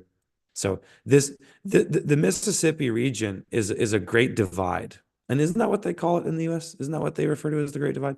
Anyways, it is a great divide. Um, and I would never live in here because it's all conventional farmland. It's all a big drain that just drains down into here. Your water quality is going to be more compromised. They chemtrail more out in these farmed areas for sure. I can tell you by people I know who live in these regions who say the same thing, opposed to the people that live in these regions. They chemtrail where there's people, because I don't know why. Why the fuck do they do it? I don't know. It's a whole other rant, but they, at least that I can observe, and many people I know can observe, that they chemtrail more in farming and populated areas. So I'd like to be out of those areas. And so this is the golden zone, in my opinion, of the United States right now, just as far as value and what bang for your buck, basically. What else are you guys saying here?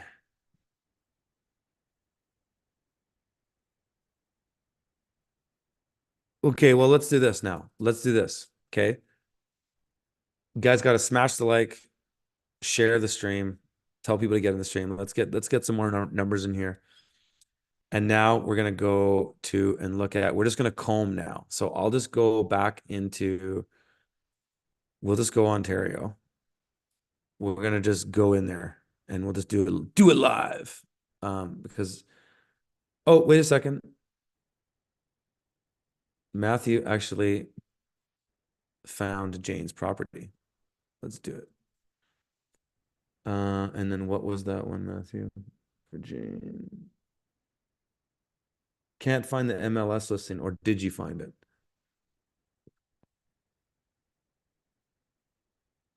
I think he's pieced out too. So I got the last little bit from Matthew there. Um, okay, but anyways, here's Jane. I don't see the MLS.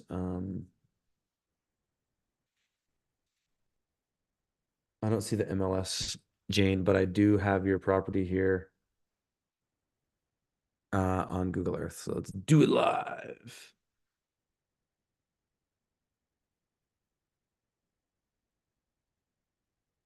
So I'm assuming it's this, so that's good. That's fairly easy to tell, right? That out of there. So if this is it, Jane, it's probably safe to assume that this is the property line here. So we're looking at 9.15 acres, Jane's place. Where are we in the grand scheme of things in Ontario? Okay. Okay, we're well out of the GTA, east of Peterborough, just north of this Campbellford town. Got a lake effect here. This part of Ontario is a nice growing climate. I mean, it's if you're anywhere around Lake Ontario, it's very similar. This whole western region of New York, up around Buffalo, uh, anywhere even along Lake Erie here, it's all very similar into Ohio. It's all the same kind of climate. It's boreal climate, but it is slightly temperate. It is it's you get rain in the summer, which is nice, which is nice. And you can be like you're probably a zone 6A here probably. So lots of sun in the winter. The climate's good. It's not overly windy out here. You get your lake effect. On the downside of lake effect in the oh, thanks, Matt. The downside of the lake effect is that you get, oh, here's the listing for Jane. Sweet. The downside of the lake effect is you can get epic snow dumps where you just get absolutely hammered. But I think, if memory serves me correctly, the south side of Lake Ontario is worse for snow dumps. I think, just remembering some old stories that I know from just history of big snowfalls and stuff like that. Okay, so oh here, I gotta just reshare because I gotta share. Oops. I don't know if you folks have noticed my voice has not fully recovered since I got back from Acapulco because I've been talking so damn much. I've been consulting a lot again. I've been teaching workshops, and I have been talking to realtors like crazy because I've been in the process of getting my real estate license, and it's a pretty interesting process. I have to say, I actually enjoy it. Um, it's going to take me a while to finish this course though, because I've got so much other shit to do, and I'm always busy. And so, but it's been really cool. But I've been talking so much ever since I got back from Acapulco. I talked so much there, and then I came back and I've just been talking. And this is why I haven't done a ton of live streams lately, is I just haven't had the oral capacity to do it because I'm on the phone so much all the time and on Zoom calls so much that I just haven't had the vocal fortitude. So, anyways, here is this property. It's in Trent Hills, Ontario. It's 25 to 50 acres. Oh, thanks, guys. So I'm assuming that that's, you know, well, no. If it's 25 to 50 acres, then it's whatever. It doesn't really matter. Jane, you would know. And it's not going to make that much of a difference on my assessment whether it's all this or just this. But I would say, yeah, it's a nice climate zone. It's in a peri-urban, semi-rural area. It's really slow peri-urban. Like there's fields and stuff, but they don't get you can tell they don't get a ton of activity. It's not hardcore farming out here. I don't see big wheel lines. I don't see center pivots. It's hay cropping. It's hay fields and stuff like that. There are probably some cornfields in here too, but it's not crazy intensive agriculture, so it's not of a risk to you. So yeah, it's a nice zone. It's rural. Um, yeah, it's way out of the GTA. Um,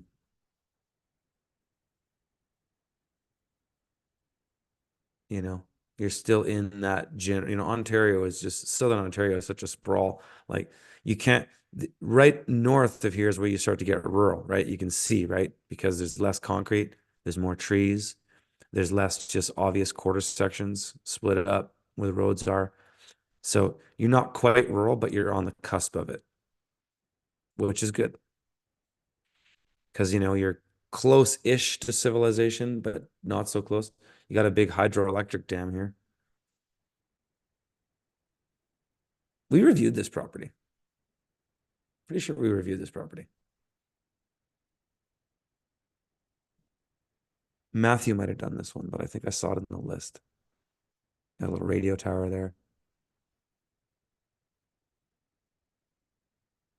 Yeah, got a shop. Yeah, it's a B. It's a B homestead. It's got a lot of what you need. Doesn't have everything what you need, but it's got a lot. That's a nice shop. Sweet little wood stove in there. Cool features on the land. It's a B property. It actually has everything you need. It's just the things that you need aren't in that great of condition. That's all. But yeah, it's a decent property. 680. Yeah, we actually we did list this property. So there you go, Jane. Your pick made it onto our list. But yeah, no, it's a decent property for sure. It's a decent area. It's a reasonable price.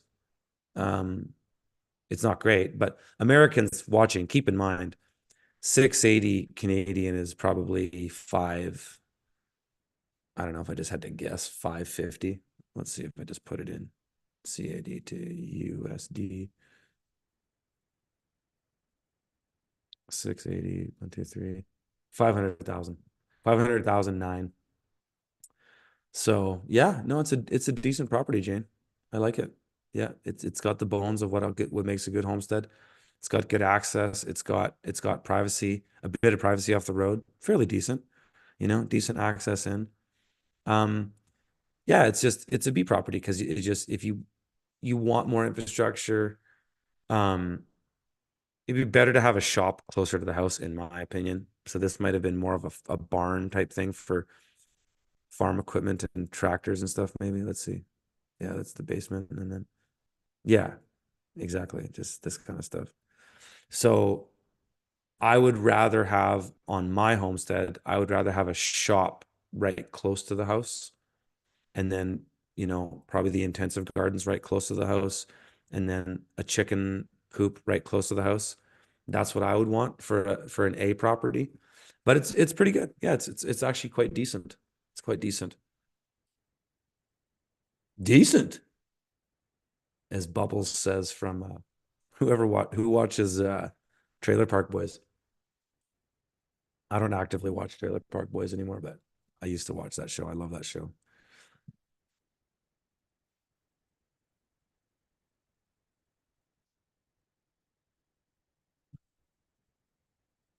Sean Robinson says, "Well, maybe we'll get into a bit of gravy for the end of this stream."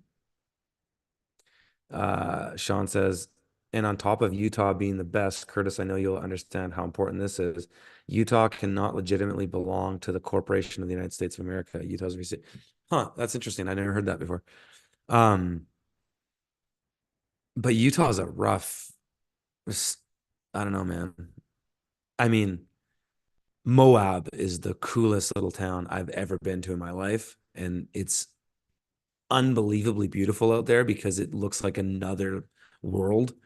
But Utah is not very good topography, man. Like I hear what you're saying about, not being part of the corporation, but I don't know if any of that really matters.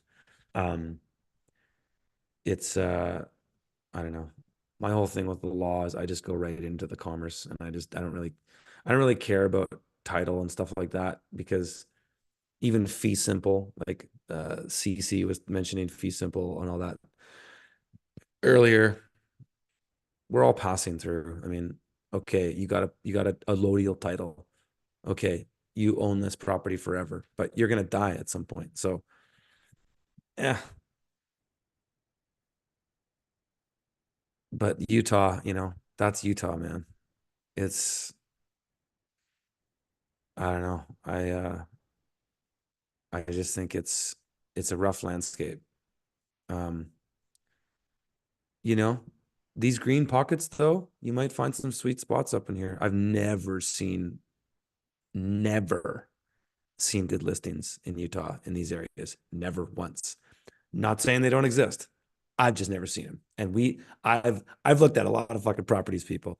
This is what I do. Like this is I've looked at Matthew and I have looked at literally, I mean, at this point, it's got to be thousands of properties. Like it's in the last year and over my lifetime, or at least I don't know how long I've been playing around with Google Earth now, 10 years. However, I've been playing around with it as almost as long as it's been around. Um, I've never seen good properties up in these areas of Utah. And if I was going to live in Utah, I'd want to live in those areas because I mean, yeah, you live down here. This is all conventional farms. It's all center pivots. It's all just like GMO. Look at all that, right? It's all just garbage. And then it's Mars. Yeah, Mars, right? But I don't know. Yeah, I hear what you're saying, but yeah, brass tacks, man. It's all about brass tacks. Um,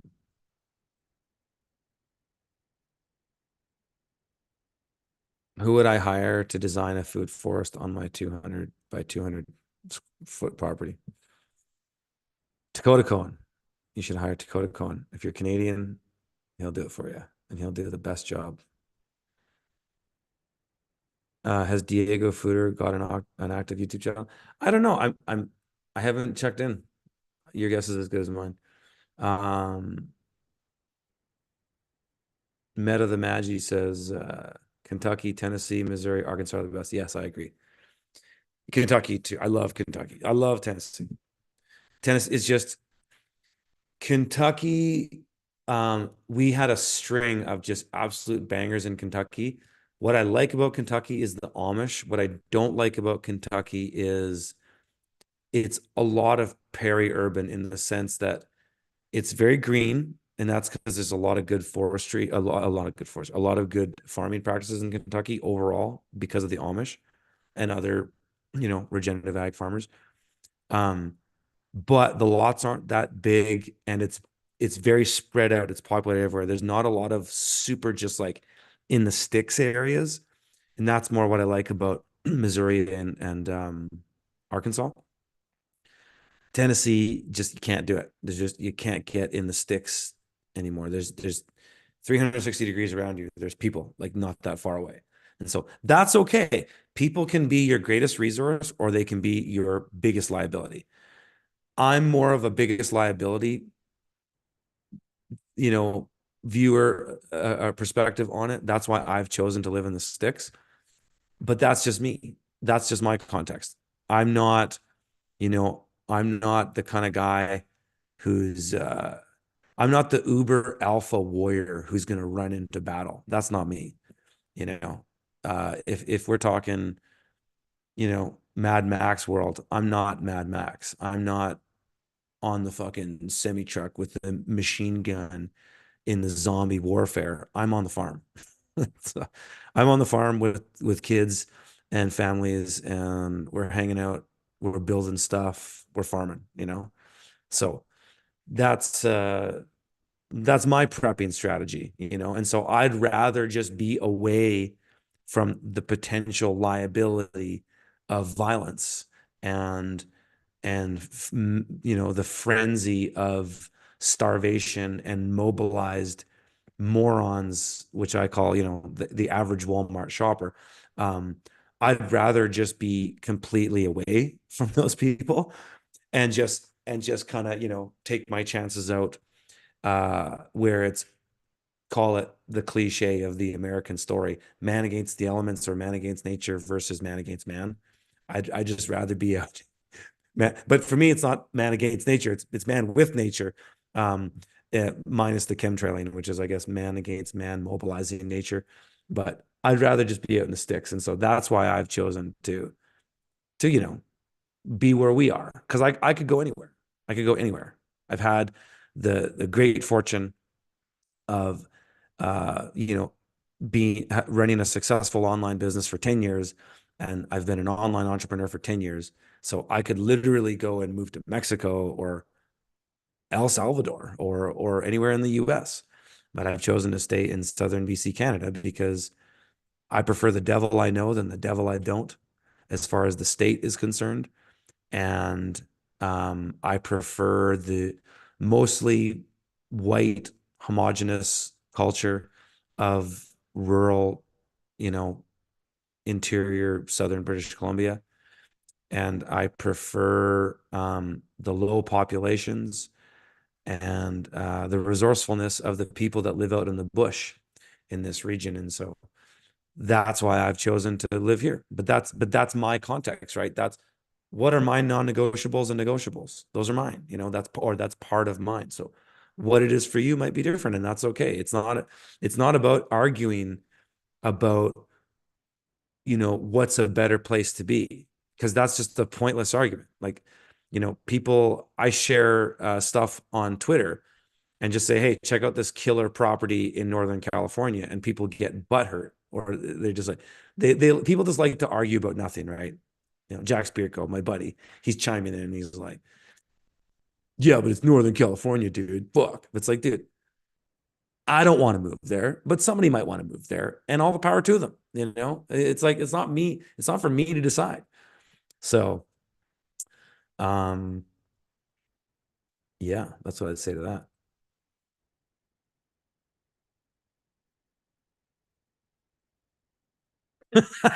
Feel the shift says, I guess this must have been when we were talking about that $4 million property on Vancouver Island there.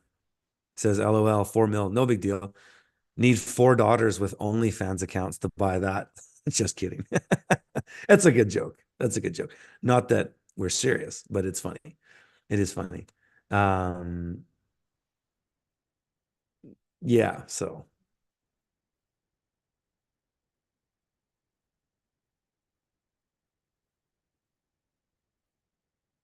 food forest, or somebody said food forest abundance.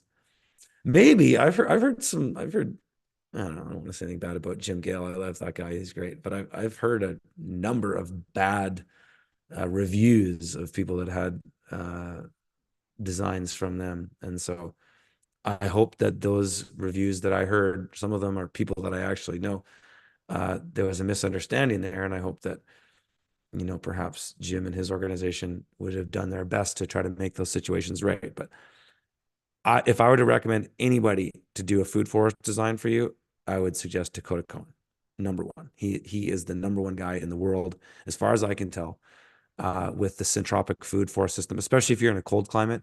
If you're in a tropical climate, then yeah, maybe Jim has a better knowledge base of species and such. But absolutely, Dakota Cohen, 100%.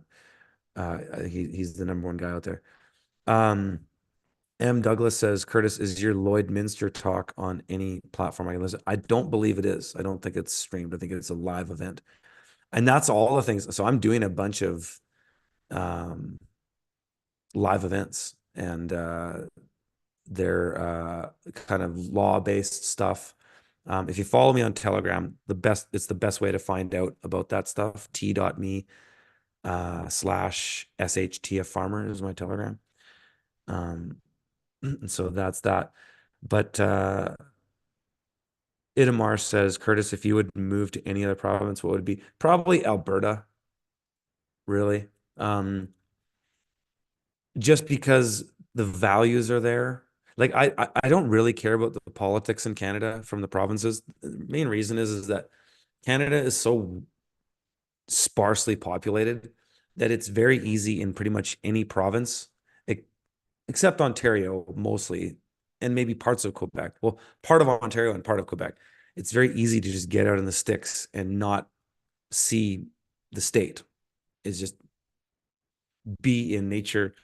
Yeah, you see the state is in there's a highway, and maybe see the odd OPP or RCMP car drive by, but um, Canada is an incredibly free place to live. If people, um, I don't think my American compatriots can fully get their heads around it. I think friends of mine that I know fairly well down there who understand what I know about the law and like what things that I said earlier about like the devil I know versus the devil I don't. I think people like that understand why I've chosen to stay here. And I can't totally talk about these things openly on a platform like YouTube, nor do I want to. But Canada is an incredibly free country.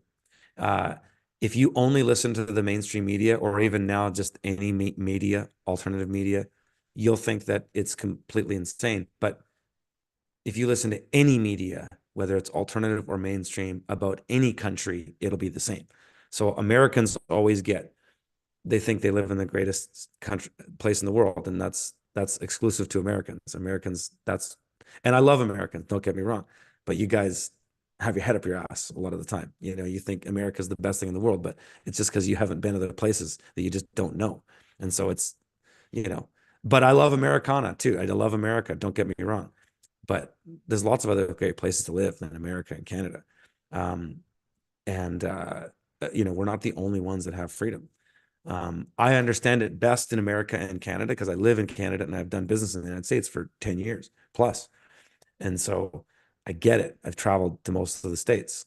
I get the American experience. I do. But the thing that's so different about Canada and the US, as far as the apparatus of the state and how it can inhibit your ability to experience freedom, is that the United States just has more infrastructure. So when you imagine the state and how it can interact with your life, it can often come down to something as simple as this: concrete. So what do I mean by that? If you look at a map of any super urban area and you look at the amount of concrete in that area and infrastructure built around in that concrete, buildings, bridges, meridians, concrete, stuff made of concrete, it is in a direct correlation to the amount of state infrastructure that also exists in that same place. Thus, the level of enforcement is to a higher degree. This is why I advocate for people to live in rural areas, is because there's less concrete. Thus, there's less state infrastructure, for better or worse. Sometimes state infrastructure isn't so bad in the sense that the grid, you know, the grid isn't necessarily built by the state, but it's completely permitted by the state. The grid doesn't exist without the state. Not to say a grid can't exist without the state. Don't want to trigger my anarchist friends here, because that's not what I'm saying. But it is part and parcel with it. And so you can have, if that's a barometer to understand a metric level of freedom, then it is as simple as that, is how much concrete is in that area. That's why Southern Ontario is a lot less free than rural British Columbia. And you could even find perhaps a riding in Southern Ontario that was conservative. But I guarantee you the amount of force from the state in that area, particularly with building permits and things like that, is going to be, and health codes and bullshit like that, is going to be significantly higher than a part of, say, a left-wing part of Canada in a rural area, because there's simply less infrastructure for the state to exist, simply less jobs for bureaucrats. So the politics of it don't matter, really. They do, but they don't matter as much because it really just comes down to level of enforcement. And so the thing is that's great about Canada is that there's just generally less state apparatus because there's less concrete in Canada. Canada's a country that's technically bigger than the United States geographically, though the top 2/3 of it is mostly uninhabitable, at least for 4 months of the year. But there's just less infrastructure. So yeah, you might listen to Jordan Peterson rant about how much of an idiot Justin Trudeau is, and of course he's an idiot, and he's a puppet politician, just like Joe Biden, just like Emmanuel Macron, just like Dan Andrews, just like Jacinda Ardern. They're all the same geezers, and they're all puppets for the New World Order. And so, the politics, in my opinion, are irrelevant. Though in some places it's almost difficult, almost hard to escape, like say Southern California. It's really hard to escape. But certainly, you can live in the sticks in Northern California. You could be up by Crescent City or the Smith River, like where my buddy Mike Winter is, and it's free state, man. I mean, there's just no infrastructure for the state. Yeah, you might have grid power, but you got a dirt road. And so that's really what it comes down to. And that's so much of that is why I try to tell people that if you want to be free, at least 90% of your problems are solved by being in a rural area if you value freedom and liberty and prosperity. And want to be sort of an agorist. You want to live in a life, live in a way that is the least amount of impedance by the coercive corporate agency of the state, right? And so that's you most of your problems are solved there. Then you get into learning about law, Canadian statute law. Canadian statute law is great. It's amazing. It's there's so much remedy in it that it's just a Swiss cheese. It's a joke. And the beauty of it over the US is that the agencies are far less to just kick down your door based on ignorance. So and the beautiful thing about the US too, though, I will say, just to be devil's advocate for myself, or to just make a counterpoint, because I'm not trying to say which one is better.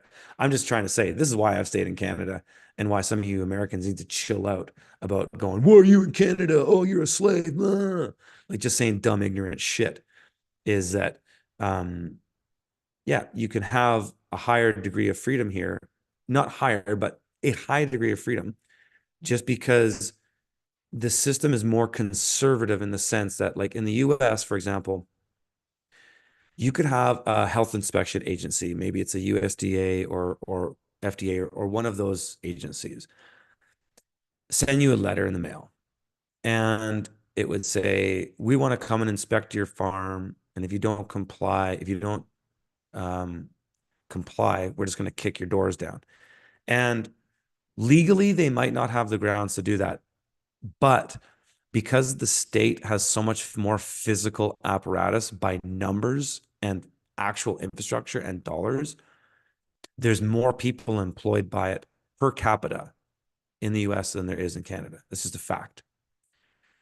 There's a lot of Canadians that work for the government, like 1 in 6 Canadians work for the government, but the per capita amount of people that work in the state in the US is higher per capita than it is in Canada, just because the US can print money that everybody wants, right? Canada can't just print money that everybody wants.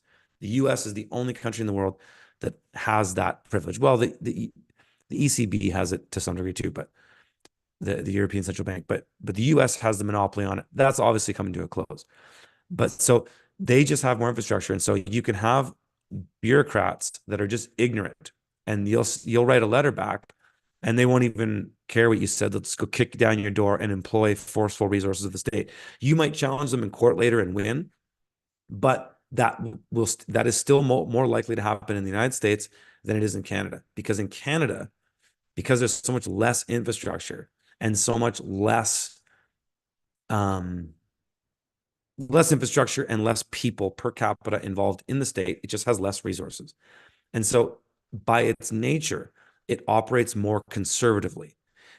That if the same agency in Canada sends you a letter, just like in the US, CFIA or something like that, we're going to come inspect your farm and do this. You send them back a letter. They're far more likely to read it and send another letter back and play this game of the court. The ball's in your court, the ball's in my court. They're more willing to play that game. At least that's based on my observation. Now, the beauty is in the US is that every state is different. So I can't really make that claim fully across every state. I'm not trying to make a claim. I'm just saying observationally, this is what I've noticed as somebody who spent a lot of time in the United States and a lot of time in Canada and has a pretty good understanding of what life is like in both places than most people. That's what I would say. And so I've chosen to live in Canada because of that. And it's mostly because I'm from Canada. Like if I wasn't born here, I wouldn't be here.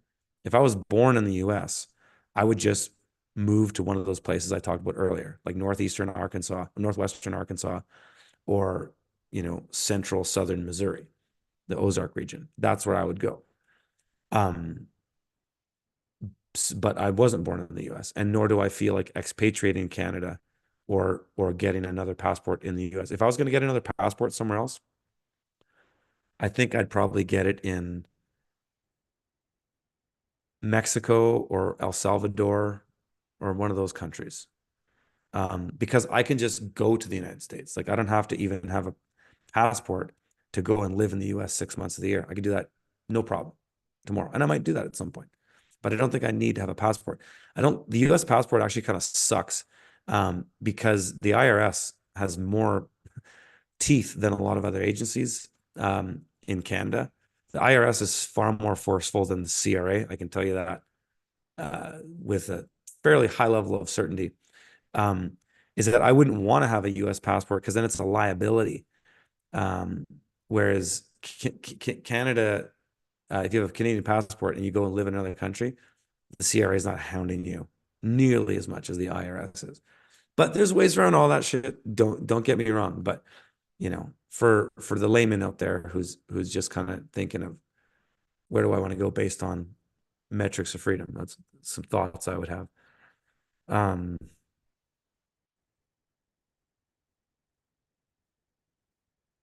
DK, we do have that. It's called so DK says, Curtis, I've always wondered why Canada has never adopted something similar to the US Electoral College, so your votes are valued and count in lower population areas. I love my Canadian friends. It is. That's what our that's we don't call it Electoral College. What do we call it up here?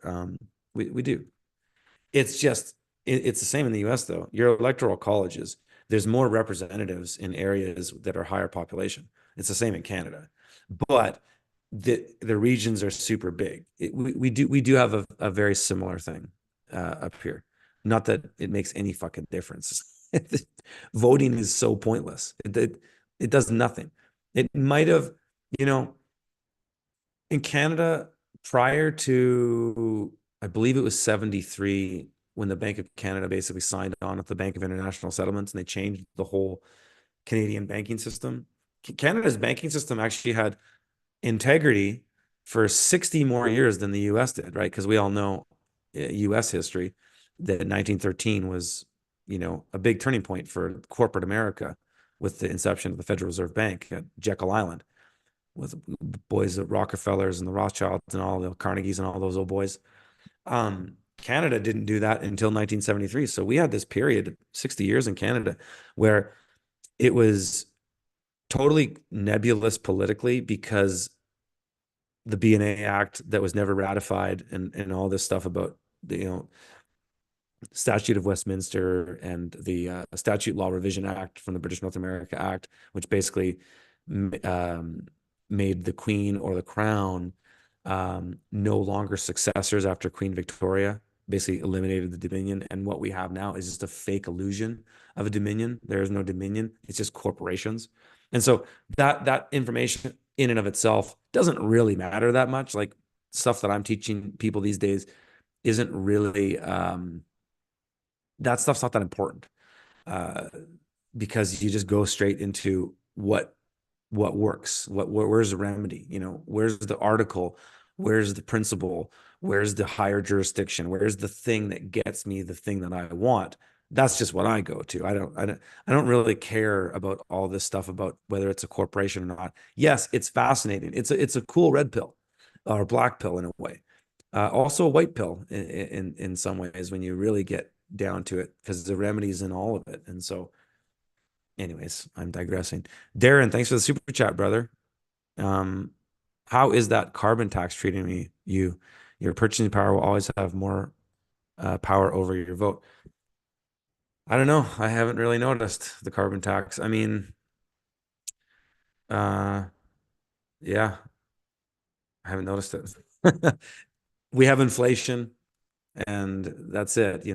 I drive across the border into Eastern Washington, and stuff is dollar for dollar a third of the price as it is up here in Canada.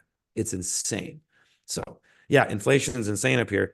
At the same time, you know, I'm three-quarters finished my homestead build, and so I don't have that much more money to spend. Um, we don't spend that much money anymore. We don't have monthly bills. I don't have mortgage payments. We're very prepped. Uh, my gardens are cranking. I could reproduce my garden for the next 10 years without buying seed. Like I don't notice the carbon tax thing. It's retarded. It is what it is, but I'm preparing for the lights to go out basically. So at some point soon, I'm just going to turn all this off. I mean, I even feel the same right now with the news cycle. I said this on Twitter and Telegram the other day. It was just like the more that this news cycle gets more insane. Oh, Baltimore, uh, Port Harbor boat crashes into this thing. Oh, P. Diddy is now the next Jeffrey Epstein. Oh, Candace Owens quits the Daily Wire. Whatever, fucking wag the dog thing the more than this news cycle, because that's what we're going into. And that's actually, I'm gonna do Twitter Spaces tomorrow, folks. I'm gonna rant. I mean, it's all gonna be gravy. I'm just gonna riff on that shit. Is just lessons we can pull out of the last psyop for the new psyop, which is just basically a machine gun assault of psyops. In my opinion, the more that they keep doing this shit, the more I'm just kind of like, I just want to turn it off. Like I just don't even fucking care. Sorry to get, a little coarse, but I doubt a lot of children are watching this at 10 p.m. Pacific Standard Time or 1 a.m. Eastern Time.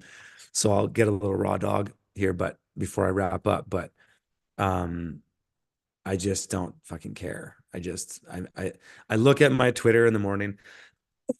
I like doing that. I like publishing some thoughts. I'm putting that all out on Telegram again now. So if you guys don't follow me on Telegram, you should, because that's actually where the real gravy uh is going to be. But if you just go at SHTF Farmer on Telegram, that's me. That's where I'm sharing all the stuff about the law workshops and whatnot. Um, But the more that this shit just ramps up, I'm just like, I just don't care. I'm looking at my forest right now.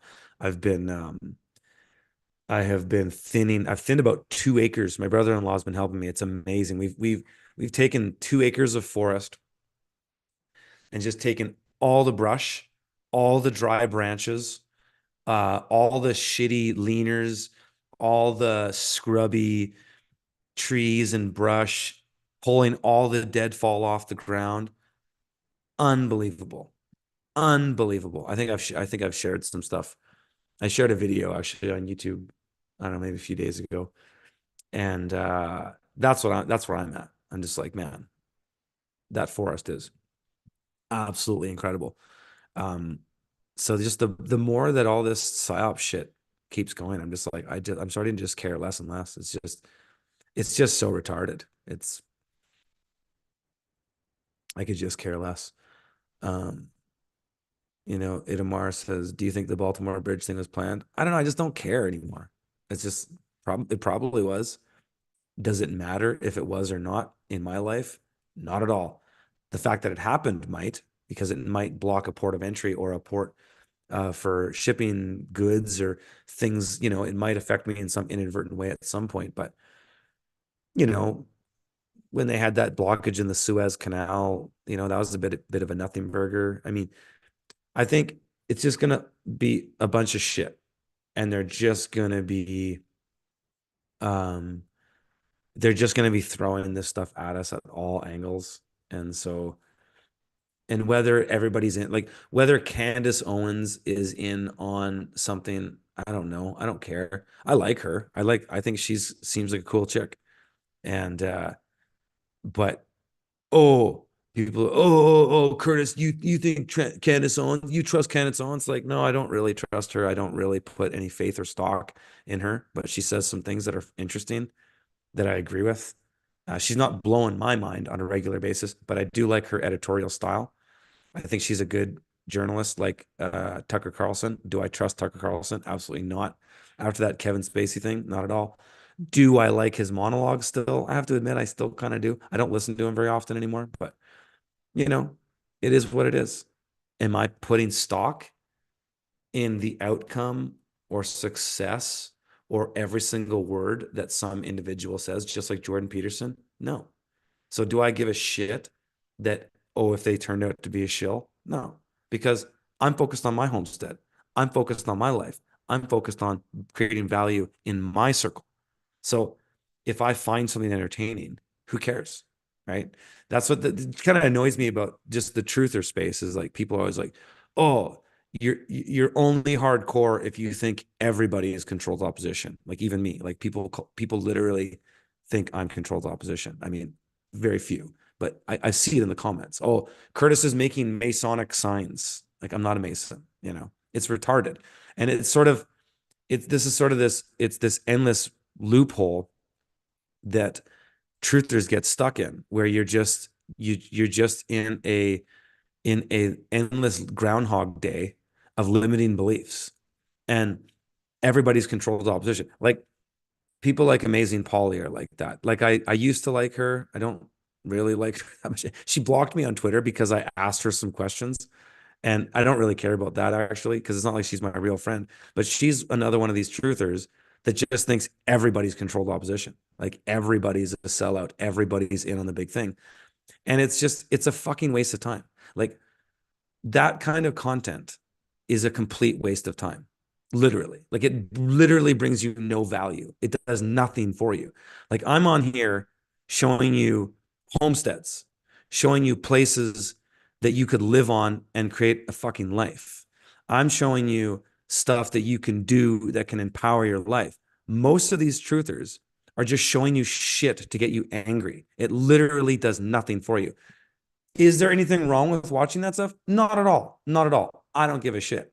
I just think it's funny when it's not funny, it's tragic when people get stuck in these loopholes of creating their own limiting beliefs because and how that happens is that when you go on these rabbit holes of oh everybody's controlled opposition you get to a point where you just don't trust anybody and then it starts to actually rot and everybody I bet you give me a hell yes in the chat if you guys have seen this and Darren I'll get to your other super chat in a minute but give me a hell yes in the chat if you've seen this from the the convid when that started to now have you witnessed people that were sort of woken up during that phase that have gone down a rabbit hole downward spiral of absolute paranoia where their relationships are falling apart because they're so paranoid that they don't even trust the people around them.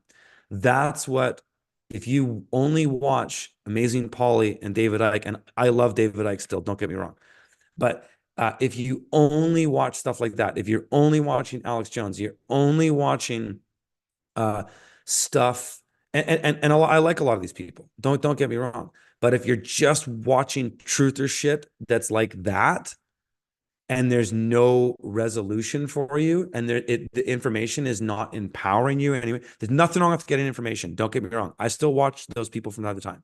Don't get me wrong. But if you're only spending time getting bummed out about how fucked everything is, and you're just constantly getting angry, and you're in this spiral where the paranoia is increasing because that's part of the psychological operation that we're in right now.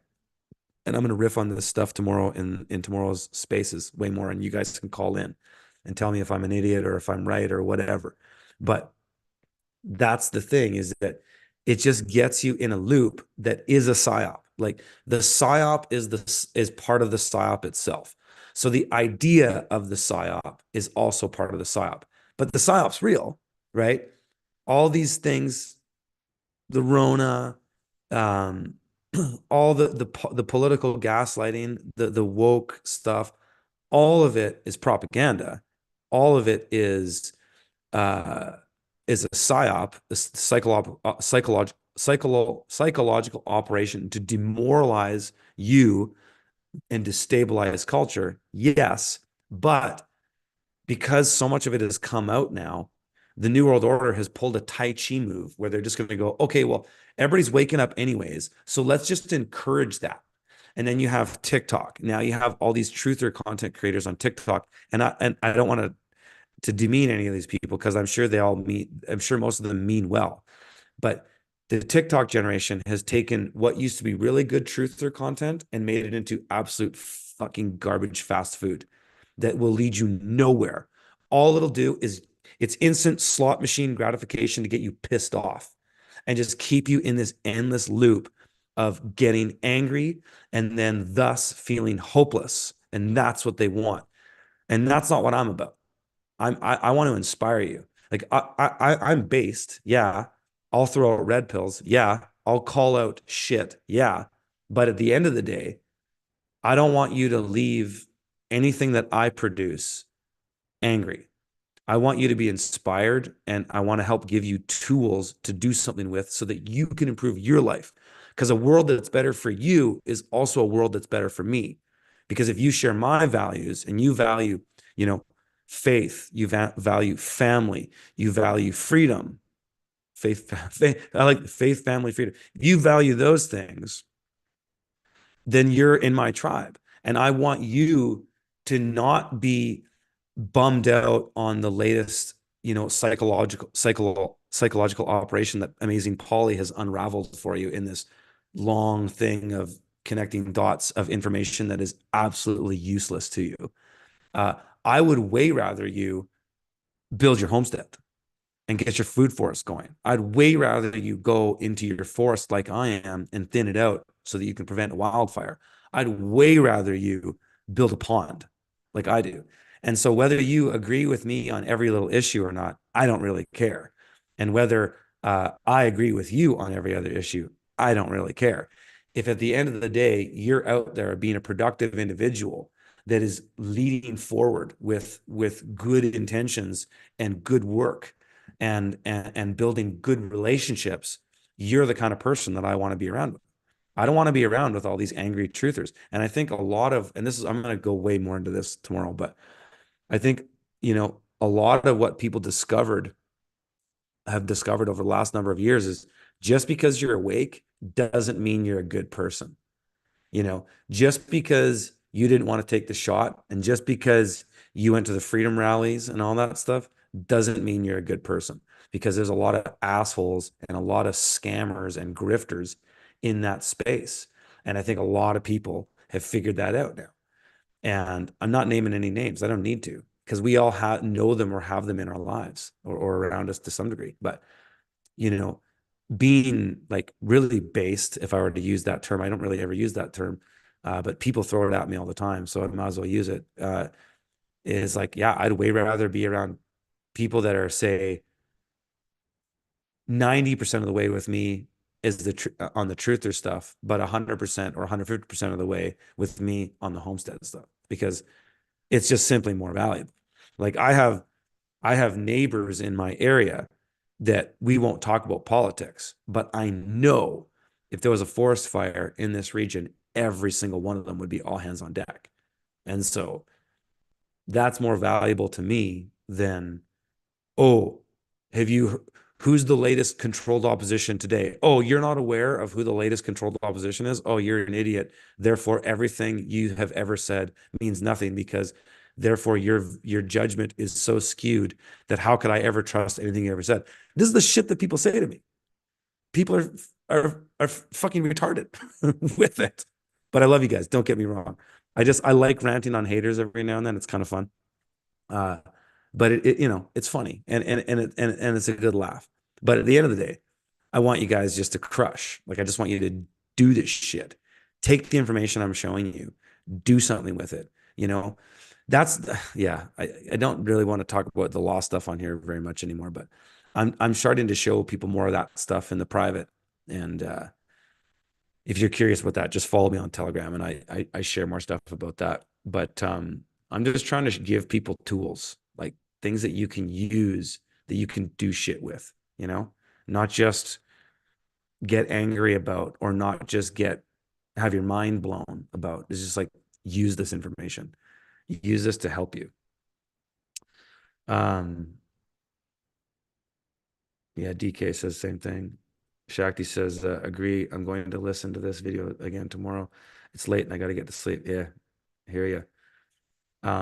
Mark Passio too. Yeah, I love that guy. Love that guy. Got a lot of value out of him for a long period of time, but I can't even turn it on anymore. I just can't listen to. I don't want to listen to people getting angry. It's the same with Alex Jones. I turn it off. It's just like, dude, I can't even have my kids in the room and listen to this anymore, because it's just like, how many times are you going to say they're murdering the children. It's just like, dude, evil has always existed. That's the thing that annoys me sometimes about, because I've been down the rabbit hole for over 20 years now. Legitimately 20 years I've been down the rabbit hole. I've been into this shit, and I've been into the law for 10 years, deep. And I just, is it anything new to anybody?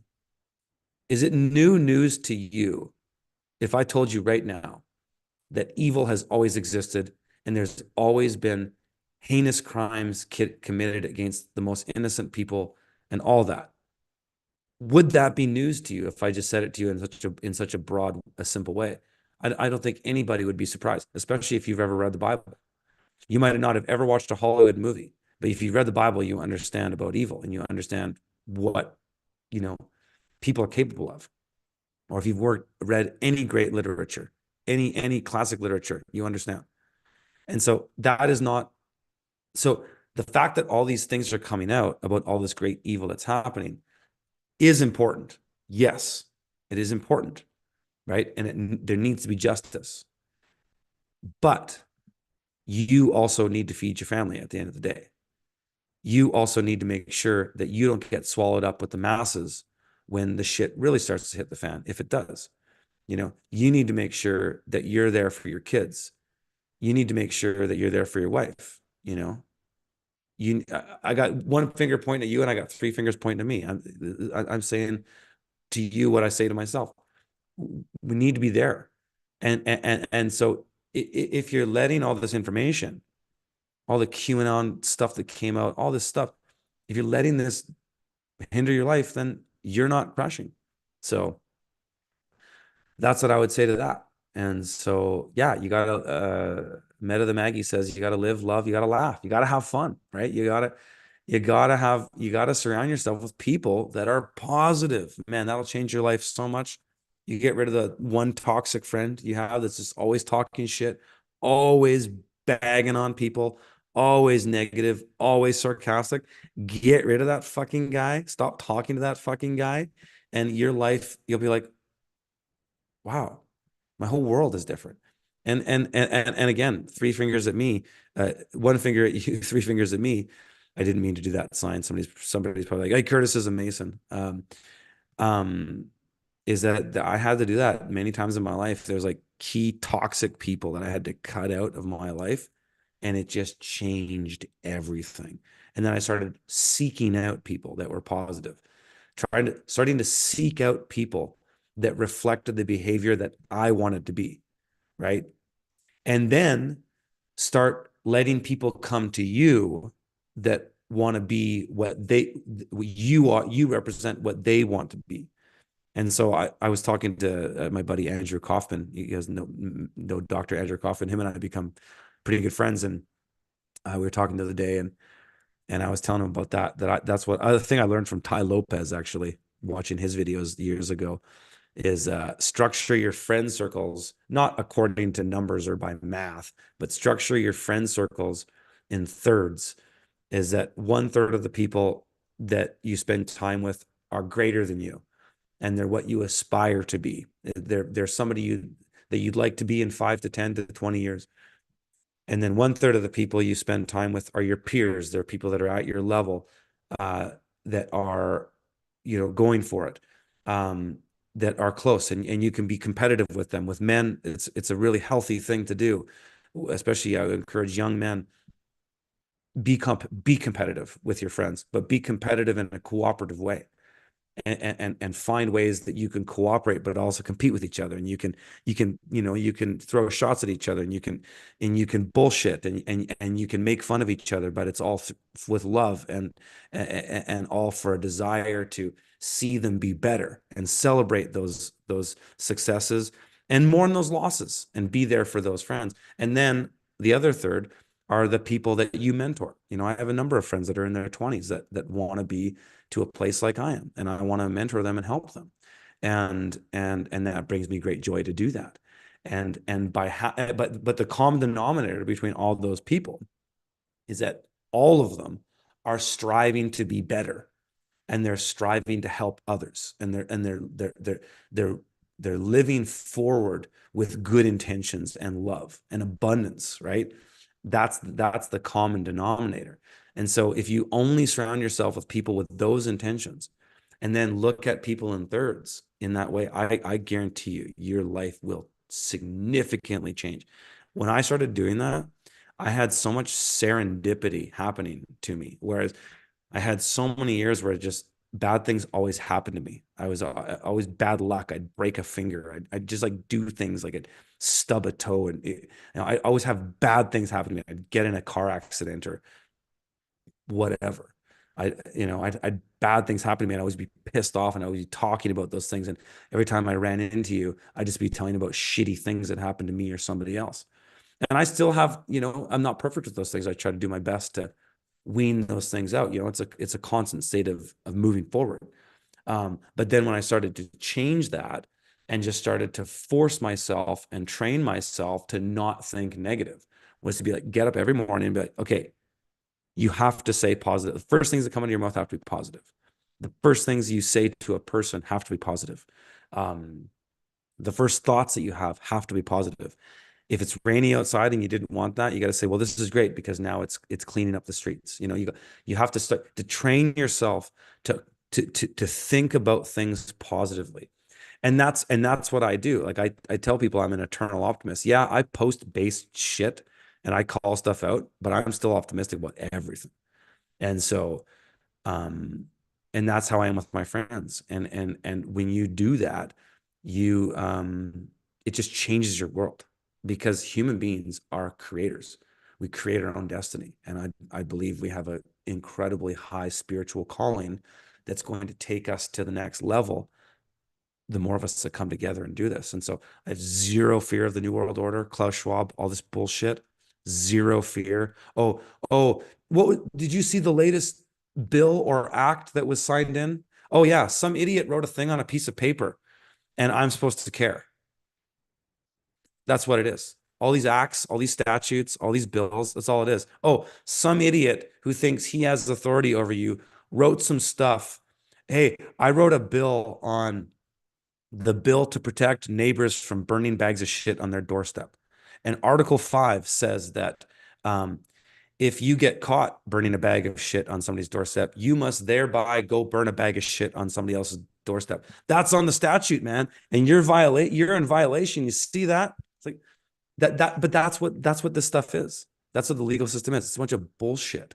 And there's loopholes in all kinds of ways through it, but it's a bunch of bullshit. And so this whole thing of just getting caught up in the minutia of whatever the latest thing today is the trap. That's the psyop that's going to keep you in. And you can see right now as clear as day if you follow any of this stuff. I check my Twitter in the morning. I look at my general feed. Oh, what's the bullshit today, right? But I'm almost at a point where I just don't even fucking care anymore.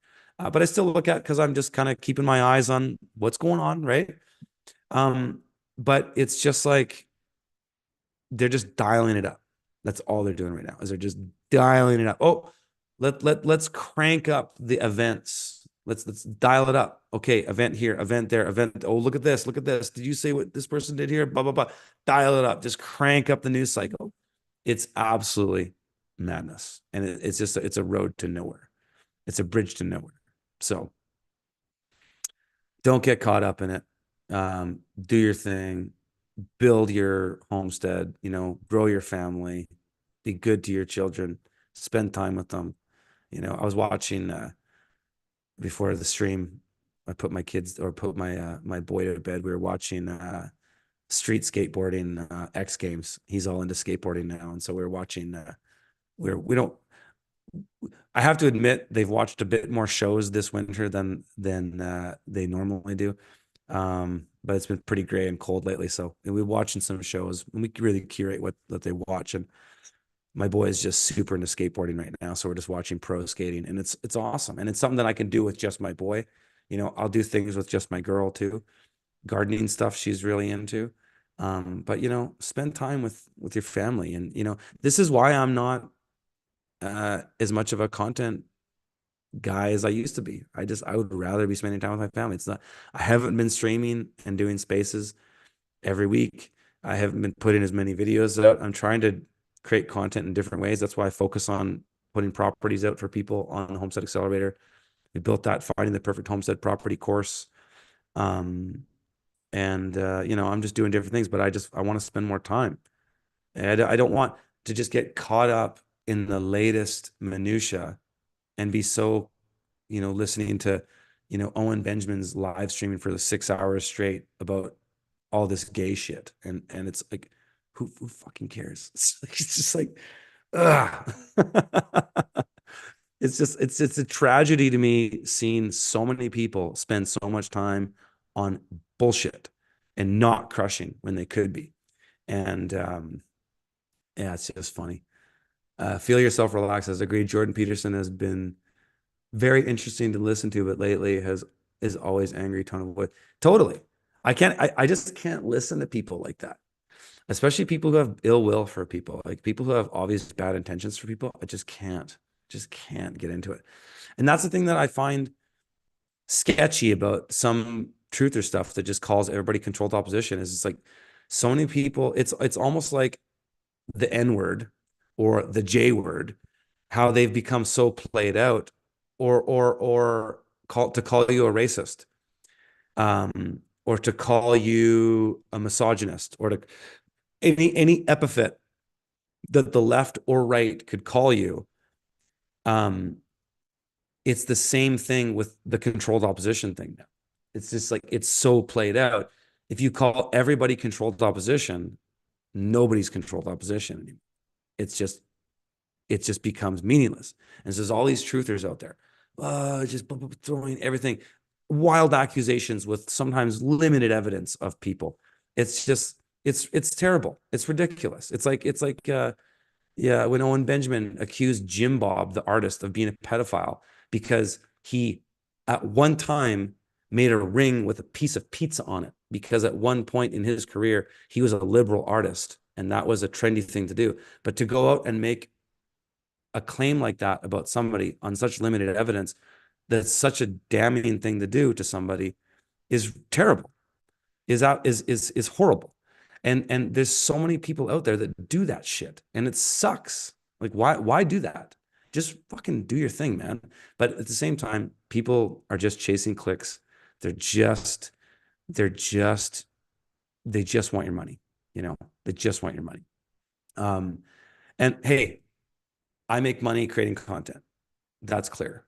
Okay. But I make money making content that can help you do shit. Okay. So haters on me like to call me a grifter, but it doesn't really add up because I'm selling you stuff that helps you do something. I'm not just selling you bullshit content that's talking shit, and then asking for money. I'm actually showing you stuff to do things. And so that's where I kind of differentiate myself. And that's where I try to hold myself to a higher standard. And I like doing these rants, and I know people like it. It's fun. But at the end of the day, I want you guys to get out there and crush it. So that's my rant. Sheldon says, Curtis, you helped me change my life a decade ago. Always got to say thanks. Live to be what you want the world to be. I think you meant. Absolutely. That's what it is. It's the old Gandhi cliche. Be the change you want to see in the world. And it's true because it's literally true. You change yourself, the world will change around you. And that's also a marker of how powerful we are as individuals, how powerful we are as creators, is that we can literally create this whole thing. This whole thing, the New World Order, all this stuff can be over. Not that I'm saying that we're going to eliminate them, but it can be over in the sense that if enough people come together, even in a geographical area, and start making it happen in the community, start transacting, start helping each other out, start working on a needs and a needs and benefits basis, start finding reasons to cooperate, come together. Competition's good. Compete with your bros, like that's all good. Compete to be better men, right? Compete to be the best man, but don't belittle others along the way, because that doesn't even help you.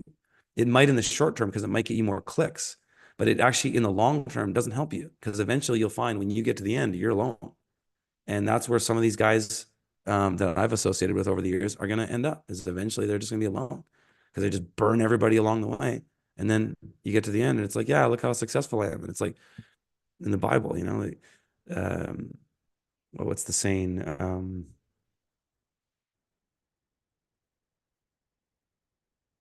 Gain the world and lose your soul, or however it goes. If a man gains the world and loses his soul, it's you see this everywhere, and across all political spectrums, all intellectual spectrums or pursuits, you see this with people. It's just in the pursuit of just frivolous and shallow things, cheap laughs, fast money, um, you know, ego. It's just at the end, what do you got? Nothing. Bullshit. It's bullshit. It's like what's his name? Steve Jobs on his deathbed. He's like, how all this stuff? And here I am fucking dying from an illness that probably could have been prevented if my lifestyle was better. You got $1 billion and you died early. For what? You know? Bullshit. So you got to enjoy it, and that's despite what's going on at the latest thing, the latest wag the dog thing, the latest truth or rabbit hole, the latest thing that you need to pay attention to now, and you need to have an opinion on it now. And if your opinion isn't as updated to the latest controlled opposition as mine, you're a sellout, you're an idiot. It's just like, fucking who cares? Sorry, fun. Just ranting. So, anyways, folks, this has been a slice. Yeah. So tomorrow I'm going to do a Twitter Spaces, 8 p.m. Pacific Standard Time on X, Twitter. I'll put it up tomorrow morning or even tonight, and then come on the space. Maybe I'll see if Smith wants to help co-host with me. I love having him on. My mom is a huge fan of Smith, and so every time Smith comes on the space, my mom's all over it, and she's in the space. She's not talking; she's just listening. But my mom's in the space. She loves what I do. She supports me. I love her, and so it's kind of cool to have my mom listen. And she's just like, "Oh, the stuff you guys talk about, it's just so interesting." That's just great. So yeah, we'll do the space tomorrow, and yeah, guys, and if you liked what you saw tonight, head over to freedomfarmers.com and check it out. The Finding the Perfect Homestead Property course that I built is a total banger that basically shows you from foundational principles what to do and how to do what you saw me doing. And then you can yeah, get into the Freedom Farmers platform, see the homestead property reviews every single week, get into the community. There's tons of awesome people in the community, just like you and I. They're just a lot of them are truthers, but mostly just homesteaders who just want to get it done, just make shit happen, and just be around like-minded people and just be productive. That's what that community is all about. So head over to freedomfarmers.com, check it out. Follow me on Telegram. It is at SHTF Farmer on Telegram, and follow me on Twitter at OffGridStone. And I think there's a link in the show notes that'll take you guys to a webinar. Yes, I'm pretty sure there is. I hope there is. That will take you to a webinar of that course that I created. And it's a little mini course on the 3 things that I do to identify weaknesses in properties, and kind of show you a session on how to evaluate properties. It's like an hour-and-a-half long webinar. Check it out. It's in the show notes, and you'll probably get a ton of value out of it. All right, folks, this has been a slice. So I'll see you tomorrow on Spaces. And I think I might start just doing that. I'm trying new shit, just because doing the stream and the Spaces back to back was too much, especially with my voice. I just don't want to go too long. So spreading it out. So we're going to, for a while, I've got a lot of traveling coming up. I'm going to be down in Confluence in Texas, down in, as close to San Antonio, Bandera, Texas, I think it is, on a big regenerative farm. So I won't be doing streams or spaces for that unless I do another variety show, which I hope to do, but it's kind of looking hard to manage. So we'll see. But I'm going to try doing streams on Wednesdays at 8 Pacific PM, and then spaces on X at 8 p.m. Pacific Standard Time. So that's that, folks. Much love. I'll see you guys